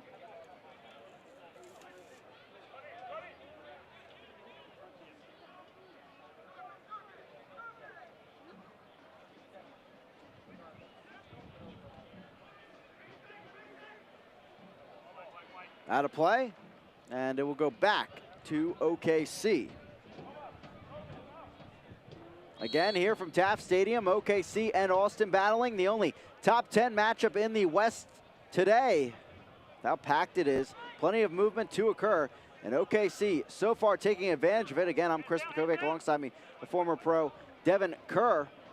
4-0 OKC, all 4 goals coming in the first half. If you're just joining us, an own goal included in there for Austin. Rafa Garcia, Isley, and also Brown getting on the board. As OKC really just locking things down as we've entered the midway point of the second 45. Up and out of play, a throw-in on the far side. Kyle Highland, who came on as the first sub for OKC, as Jones went down with an injury about 2 minutes into this second half, so something definitely to keep an eye on in the coming days. Through ball up ahead, here is Brown. Jonathan Brown on, Watson in front of him, tried to trickle it forward. Bruffheid moving back the other way. That's some of the disconnect I talked about with Javon Watson coming out of the midfield, just unaccustomed to his surroundings at certain points in time. When he's making this run, he's got to explode into that space. Deshaun Brown cutting across. The defensive unit always going to be tracking to the left, so the minute that you can spring to your right, it's going to give you a better look, not only for the person distributing the ball, but for the angle that you'll have to go at the goalkeeper. Through ball, Gordon testing the flag, he'll strike it near post, but just wide. Goal kick here for Austin.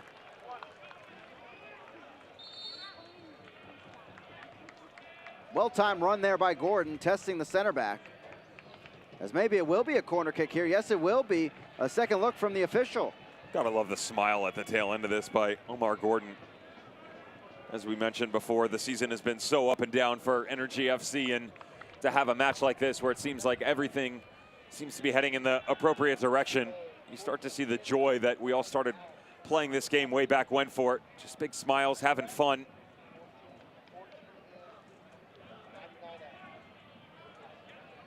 Garcia over this corner kick. Ball whipped in, near side, headed away, but it stays with OKC, at least for now. And there's Isaac Promise, recently coming on in this match. Battling with Watson, trapped in side, but he breaks free. Guadarrama on the ball, maybe a chance here for Austin to quickly build forward.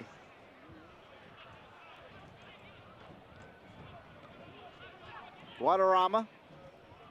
He'll test the far flank.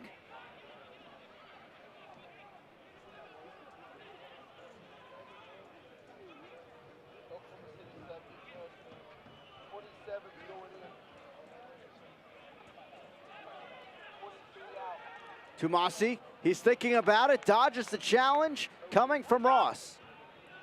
Flicks it in there, headed on by Ibiaga. And back the other way come OKC. Gordon can't keep it in play though. As Austin and OKC both will have some substitutions. Abdi Faris coming on for Lima. And also we will see the debut here for Derek Gebhard coming on in a trade from El Paso for Alexi Bassetti. And he will come in for Javon Watson. As also Guadarrama's day will be done. And on comes Josue Soto, the loanee at 23 years old, 2 assists this season. Marcelo Serrano just clearing the benches, giving his boys a run. Talked about managing the workloads for Austin Bold FC. Same goes for the visitors, though it hasn't been the greatest nights. They still have an impressive future that can take place. Derek Gebhard, part of that trade with Alexi Bassetti back on August 15th. A guy who really struggled at the earlier part of this season, overstretched his hamstring and struggled to break into Mark Lowry's squad, but finally found his way back in, especially with the absence of Drum Kiesewetter. Of course, the big German finally back into action after his short stint on the injury list. Turpak back post, he puts it in. What a finish, and there's that cross they've been looking for. One back here for Austin.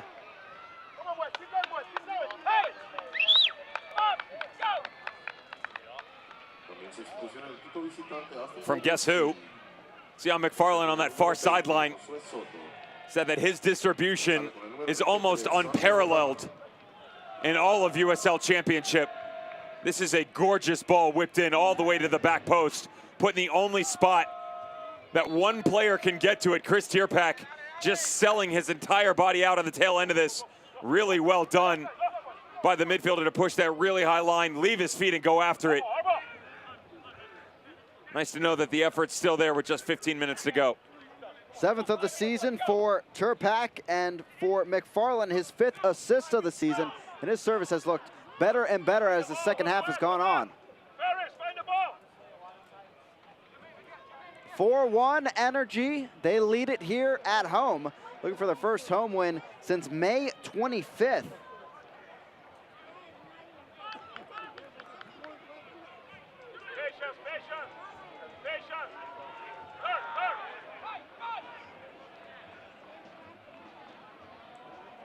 Promise, intercepted there by Highland. Up ahead, looking for Isley, but instead right back to Austin.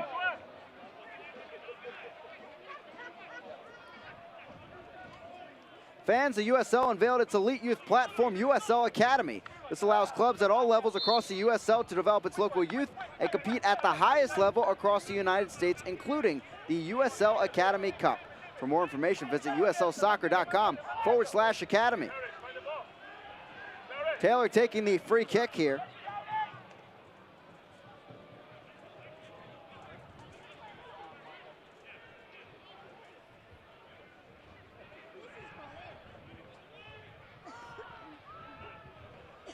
Here's Gebhard getting in his first touches for the Energy. As they're working on back end. Steve Cook telling us this week they brought him in to shore up the depth at the wing spot and also at the number 10 slot.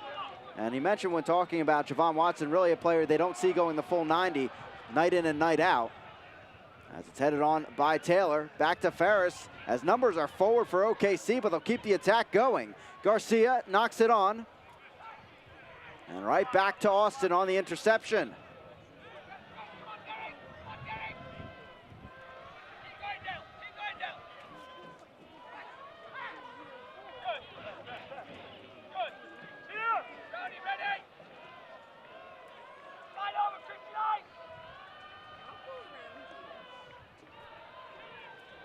McFarland chips it centrally. Ferris. Energy fans, look to the video board for tonight's winning 50-50 raffle number. If you have this ticket, make sure you visit the guest services table immediately. This number is also available at energyfc.com/5050. Back to McFarland.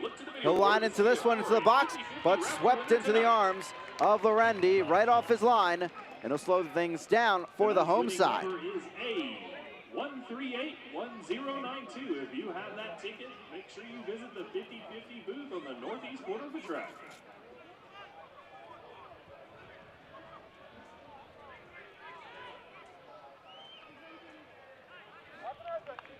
Headed on out of play. A throw in here for OKC as they slow things down the final 10 minutes of play here from Taft Stadium. Austin coming out firing here in the second half, putting 6 shots on the board, 3 on target. They have 12 total for the match with 4 on target, while OKC just 5 overall, but 4 of them on target. They've been so efficient in that first half, putting the goals in on the counterattack. And on set pieces, of course, as that is lined up out of play. Back to OKC.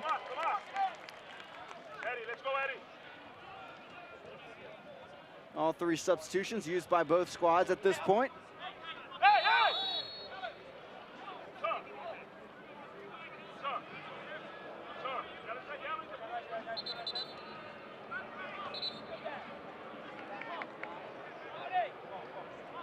Be a free kick here for Austin.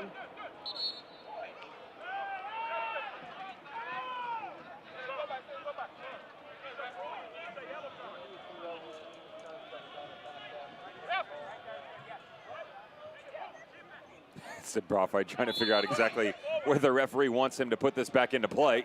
Well, I was trying to figure it out as well. I stopped listening to referees a long time ago, so you're a better man than I. Here's Harris. I will say this, after the first about 20 minutes of action where we saw a couple yellow cards on either side, things did cool down a bit here at Taft Stadium. The referee and crew in general has managed the game much better, and reached that point where there was this foul down in the channel before the goal. I said, listen, you got to make an example of someone, and though the card was not brandished, it really settled itself down. Easy grab there for Lorendi inside the box. Sometimes as a referee, you need moments like that. And to be fair, the goals didn't hurt either. That was the one where Rafa Garcia just whipped it in, and Andre Lima decided he was going to help out the home squad, flick it into the back of his own net. And then from there, it was not even touch and go. It was much better, smooth sailing almost. The emotions started to subside. Energy FC decided they wanted to play a bit more. Gordon trying to play this one into the back of the net, but it goes just wide. Some frustrations there as another great look for him on the right side of the box. Quality little ball over the top, and watch the spin on this to come back across the body. It's exactly what you need. Omar Gordon almost catches this as pure as you can, going for that far post.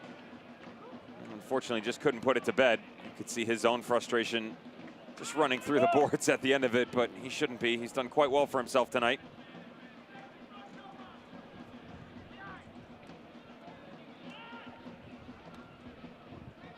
As we mentioned before, this OKC side traveling on the road for the next match at Real Monarchs. 9 p.m. Central Time start. Coming up on the 30th. And everything really in front of them as the Monarchs, a team hovering right at the same spot points-wise if the result stands here today. Interesting so far, the teams in the Western Conference that needed to remain relevant and get wins tonight have been able to do so. That's not a negative comment to Energy FC by any means. I'm just making that reference in terms of table standings. Energy FC getting quality showing from their squad, up 4-1. How about RGV at home? A place where dreams go to die. HEB Park, El Paso Locomotive continue their wondrous ways. They can't get back into scoring with the return of Jerome Kiesewetter. San Antonio FC finishes off New Mexico United 5-0. Back the other way, here comes Jonathan Brown. Came on as a sub, goes down at the feet of McFarland, staying on the ball. Whips it in there, but deflected away. Back to Austin. And it seems like for New Mexico United, just have not been the same team since that Open Cup run. Not as bad as St. Louis in the East, but no. They're 1 win in 15, in the West, mind you. Yeah, in the West, yeah. It's been very up and down. That gives you an idea, though. They were in, what, 6th or 7th coming into today. Now they drop down into 9th. Still plenty of time for these teams coming down the stretch, but look at Orange County SC. Goals from Michael Orozco in their 28th minute. That's their former national team player and center back. And how about Darwin Jones once again having a resurgence in his career? They're up 2-0 on Real Monarchs. And it's just kind of funny the way that the West is playing out. T2 was a team for probably about a 6-week time frame. The run that they were on, and especially coming off the loss to Phoenix. I understand the scoreline was 4-2, but it was 2 goals in stoppage time that, to be honest, could have been prevented. Phoenix got really lucky coming out of that, and even their fan base will admit it. Coming out of that, I said that's probably going to be the team that rivals them. Look at them now. They can't put victories or any sort of run together whatsoever. Cameron Knowles' squad currently in 11th, outside of playoff position. And outside of the top 3, it's really hard to look in the Western Conference and say, you know what? This team could really challenge Phoenix Rising, not only that win streak, but in the playoff race as well. Yeah, and earlier I was mentioning from 4th to 13th, the separation of just 6 points, but you look at a team like Orange County that was at the bottom of that equation, getting a big win potentially over Real Monarchs, and they're suddenly back in playoff position. It's insane how quickly things can change right now in the Western Conference. Orange County, one of the teams, much like San Antonio, that a lot of people around, as you're about 6 yards offside, Gordon, a lot of people around the league just kind of cock their head a little bit, and you see the results and go, really? And inconsistency for Energy FC is one thing, but some of the depth that these squads have, Braden Cloutier has assembled a really impressive team out in California and just haven't lived up to the expectations so far. Sacramento Republic, another one of those teams where I looked at the bench last night for their team on the road at Phoenix and just kind of went, wow, these guys could be starting. on other teams around the USL Championship. But again, they've fallen flat. And you just wonder, is there any magic left for any of these squads to not only squeak into the playoffs, but really challenge something? Because right now, you've pretty much got the top three and everybody else hanging on. Exactly, and I'll give credit to Phoenix all day long. They deserve it. And when they get the opportunities in games, they take care of it. And credit to them, they had the own goal, and really that was the difference last night in that match. And you talked about the Portland match as well, where they have this long win streak going, but it's because they're taking care of opportunities. As this strike goes up and in, taking care of that opportunity. As a second on the board, just like that in the 88th. Abdi Ferris off the bench, up and in, and it's 4-2. How about Ferris? How good is this? The strike from Rafa Garcia was to be unparalleled, and no more. From about 25 yards out, drifting to the left side of the 18. Catches a sweet little deflection to end up in the upper corner. There's life left yet for the visiting squad. Creating a bit of drama here as we move into the final 2 minutes plus stoppage time. As Ferris puts that one in, and Laurenti left standing because of the deflection.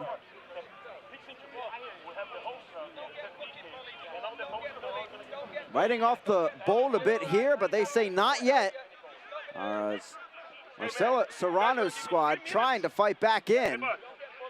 Shouldn't be too much stoppage time at that, but now pressing forward.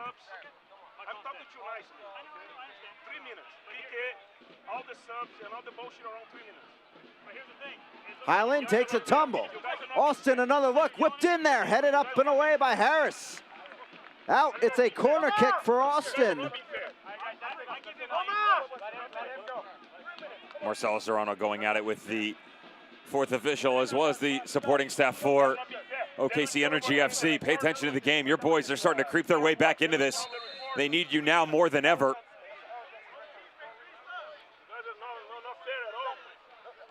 Roughhide on the end of this one once again.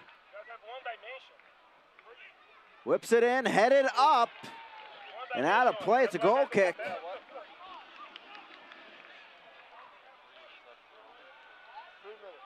We're hearing 3 minutes of stoppage time for now from the sideline. And there's a quick boot check.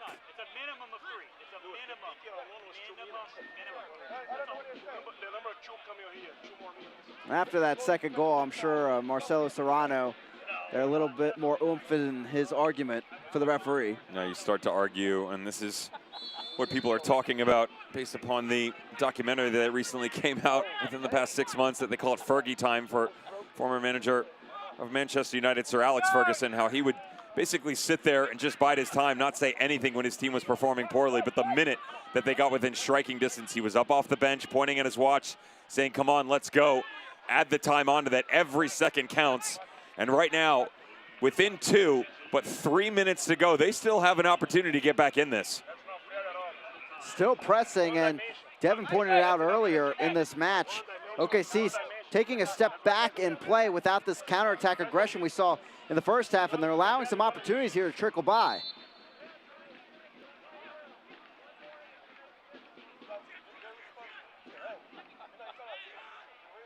Isley, the header on. Woodbury stepping up. He puts it out wide. Here is McFarland putting it up. And Turback was there, headed away by Harris. Gordon can't settle it. He finally does and flicks it on outside. Here is Jonathan Brown. Brown down the far sideline. And now it's all about time burning here for OKC. Out of play, and Gordon wins the throw-in.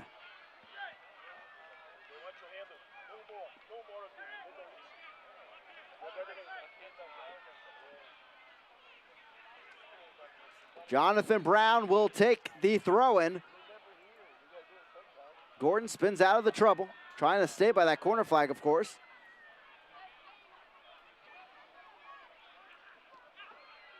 Woodbury cleaning this up into the night.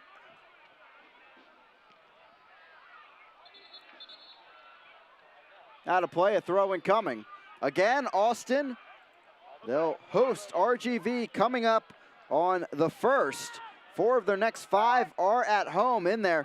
The road trip to Colorado Springs to face the Switchbacks on September 7th. OKC really back and forth between home and away over the next few matches. Next time they're here at Taft Stadium will be on September 8th against New Mexico United, a team, as Devin was mentioning before, currently reeling, looking for a win of their own. But right now, today, it looks like OKC going to get their first victory since May 25th here at Taft Stadium.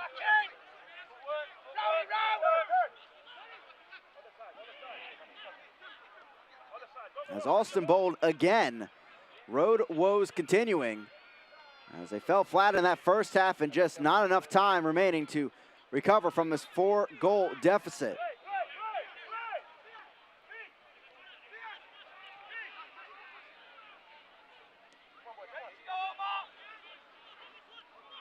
Taylor to Mossy.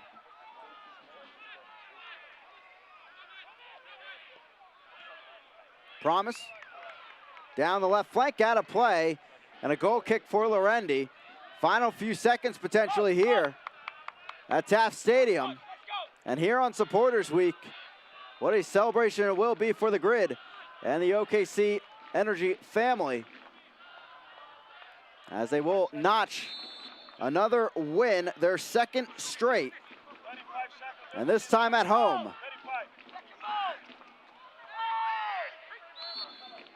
Foul called. A look at the watch. And that is all here at Taft Stadium. OKC Energy. 3 huge points in a tight Western Conference. They take it 4-2 over Austin Bold FC. There's the man there, Rafa Garcia. He is going to be our Mass Mutual Man of the Match, as it is OKC Energy, as I mentioned, first win at home since May 25th. They had 7 winless at home, and so important to be a playoff squad and have a home fortress, and they'll be able to exercise that next time at home on September 8th against New Mexico United. How impressive was it from Rafa Garcia, a guy who doesn't necessarily have to be relied upon when you move into the final third. Only 4 goals coming into the 2019 season. He has surpassed that mark and then some. 5 on the year now, pushing his career total to 9. Multiple MLS championships, but I can promise you right now, what's on his mind is getting his team to the playoffs, getting in positive form and going after a run. They have some quality momentum after tonight's performance. Rafa Garcia, your Mass Mutual Man of the Match. 4-2, it finishes in favor of OKC Energy. We'll finish things off with full match highlights coming up next as we continue our post-game coverage here, presented by Dental Depot.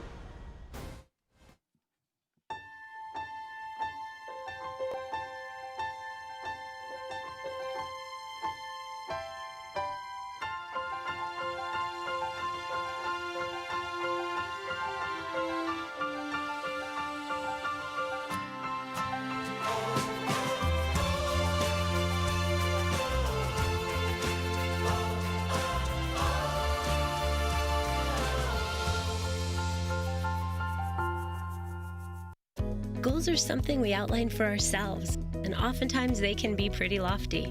When things begin to line up the way we think they should, we appreciate those who helped us along the way, like the help you get with commercial banking from FFB. Our experts are ready to partner with you to help you manage cash flow, oversee accounts through online banking, and help you secure a business line of credit, because we know you've got better things to do, like grow your business. FFB. We go where you go.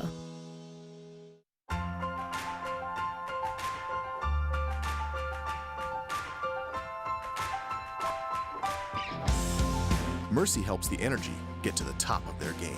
We can help you get to the top of yours.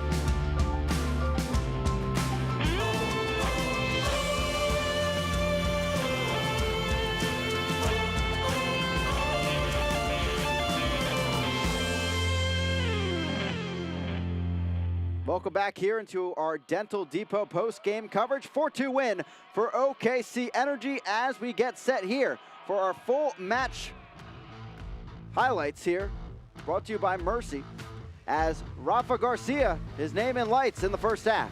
They would get 4 in the span of 18 minutes. One would come from Andre Lima. Beautiful ball whipped in by our man of the match, Rafa Garcia, but he wasn't done yet. We mentioned that sometimes when he gets that confidence going forward, it's really hard to stop him. Goalkeeper gives too much respect to that near post. Garcia makes him pay. Let's continue fourth. Christian Isley, he's not in your screen right now. Watch the top of the 18. Little challenge here by London Woodbury. Can't push it aside. Mistake by the center back. Christian Isley makes it 3. Still not done. Let's go for 4. Opening 45 minutes. Why not? Deshaun Brown said that he had not been in good run of form. They had brought him off the bench recently. He finally gets back into winning ways last match out. He gets into the starting 11, 42nd minute. Lovely ball in by Harris, and just a quick little poke in behind the goalkeeper. 4-0, halftime. Thank you very much. Just like that, just the mountain too tall to climb for Austin Bold FC. A huge win here for OKC Energy, as now they're even on points, but they did have their say late, as Turpak had a solid finish here at the back post. You asked me what would be the way that Austin Bold was able to get back into this match, and I said Energy FC need to keep this game wide open. The minute that they start to sit back and kind of park the bus a little bit, Austin Bold will make them pay. Sion McFarland, 2 great little touches to help set his boys up. First one comes in the likes of Chris Tierpak. The second one will come 11 minutes later, 88th minute. How about Abdi Ferris from distance? Just quick little touch, look up, no problem. Left foot moving away from the goalkeeper. It does take a tiny deflection, but he does not care whatsoever. They would get it to within 2. Felt like maybe there was something else to be had. Couple arguments on the sideline from his manager, Marcelo Serrano. Only 3 minutes of extra time.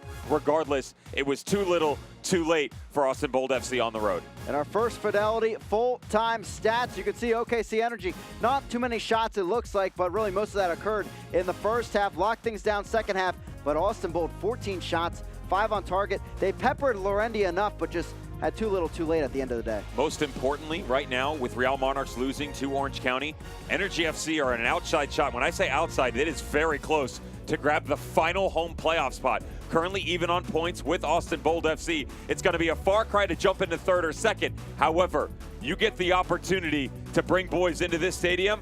You continue to play like this, it's going to be real tough to take down Energy FC come playoff time. Right in front of them, as well as they'll be at Real Monarchs coming up next week in week 26 of the USL Championship. That's it for now from Taft Stadium. For our entire crew alongside me, Devin Kerr, I'm Chris Makoviak. 4-2 victory for OKC Energy over Austin Bold. And a great showing here to get the offense back in gear. Deshaun Brown getting his 10th of the season. And now OKC Energy off and running here towards a playoff spot here in 2019. We'll see you next time here on ESPN+.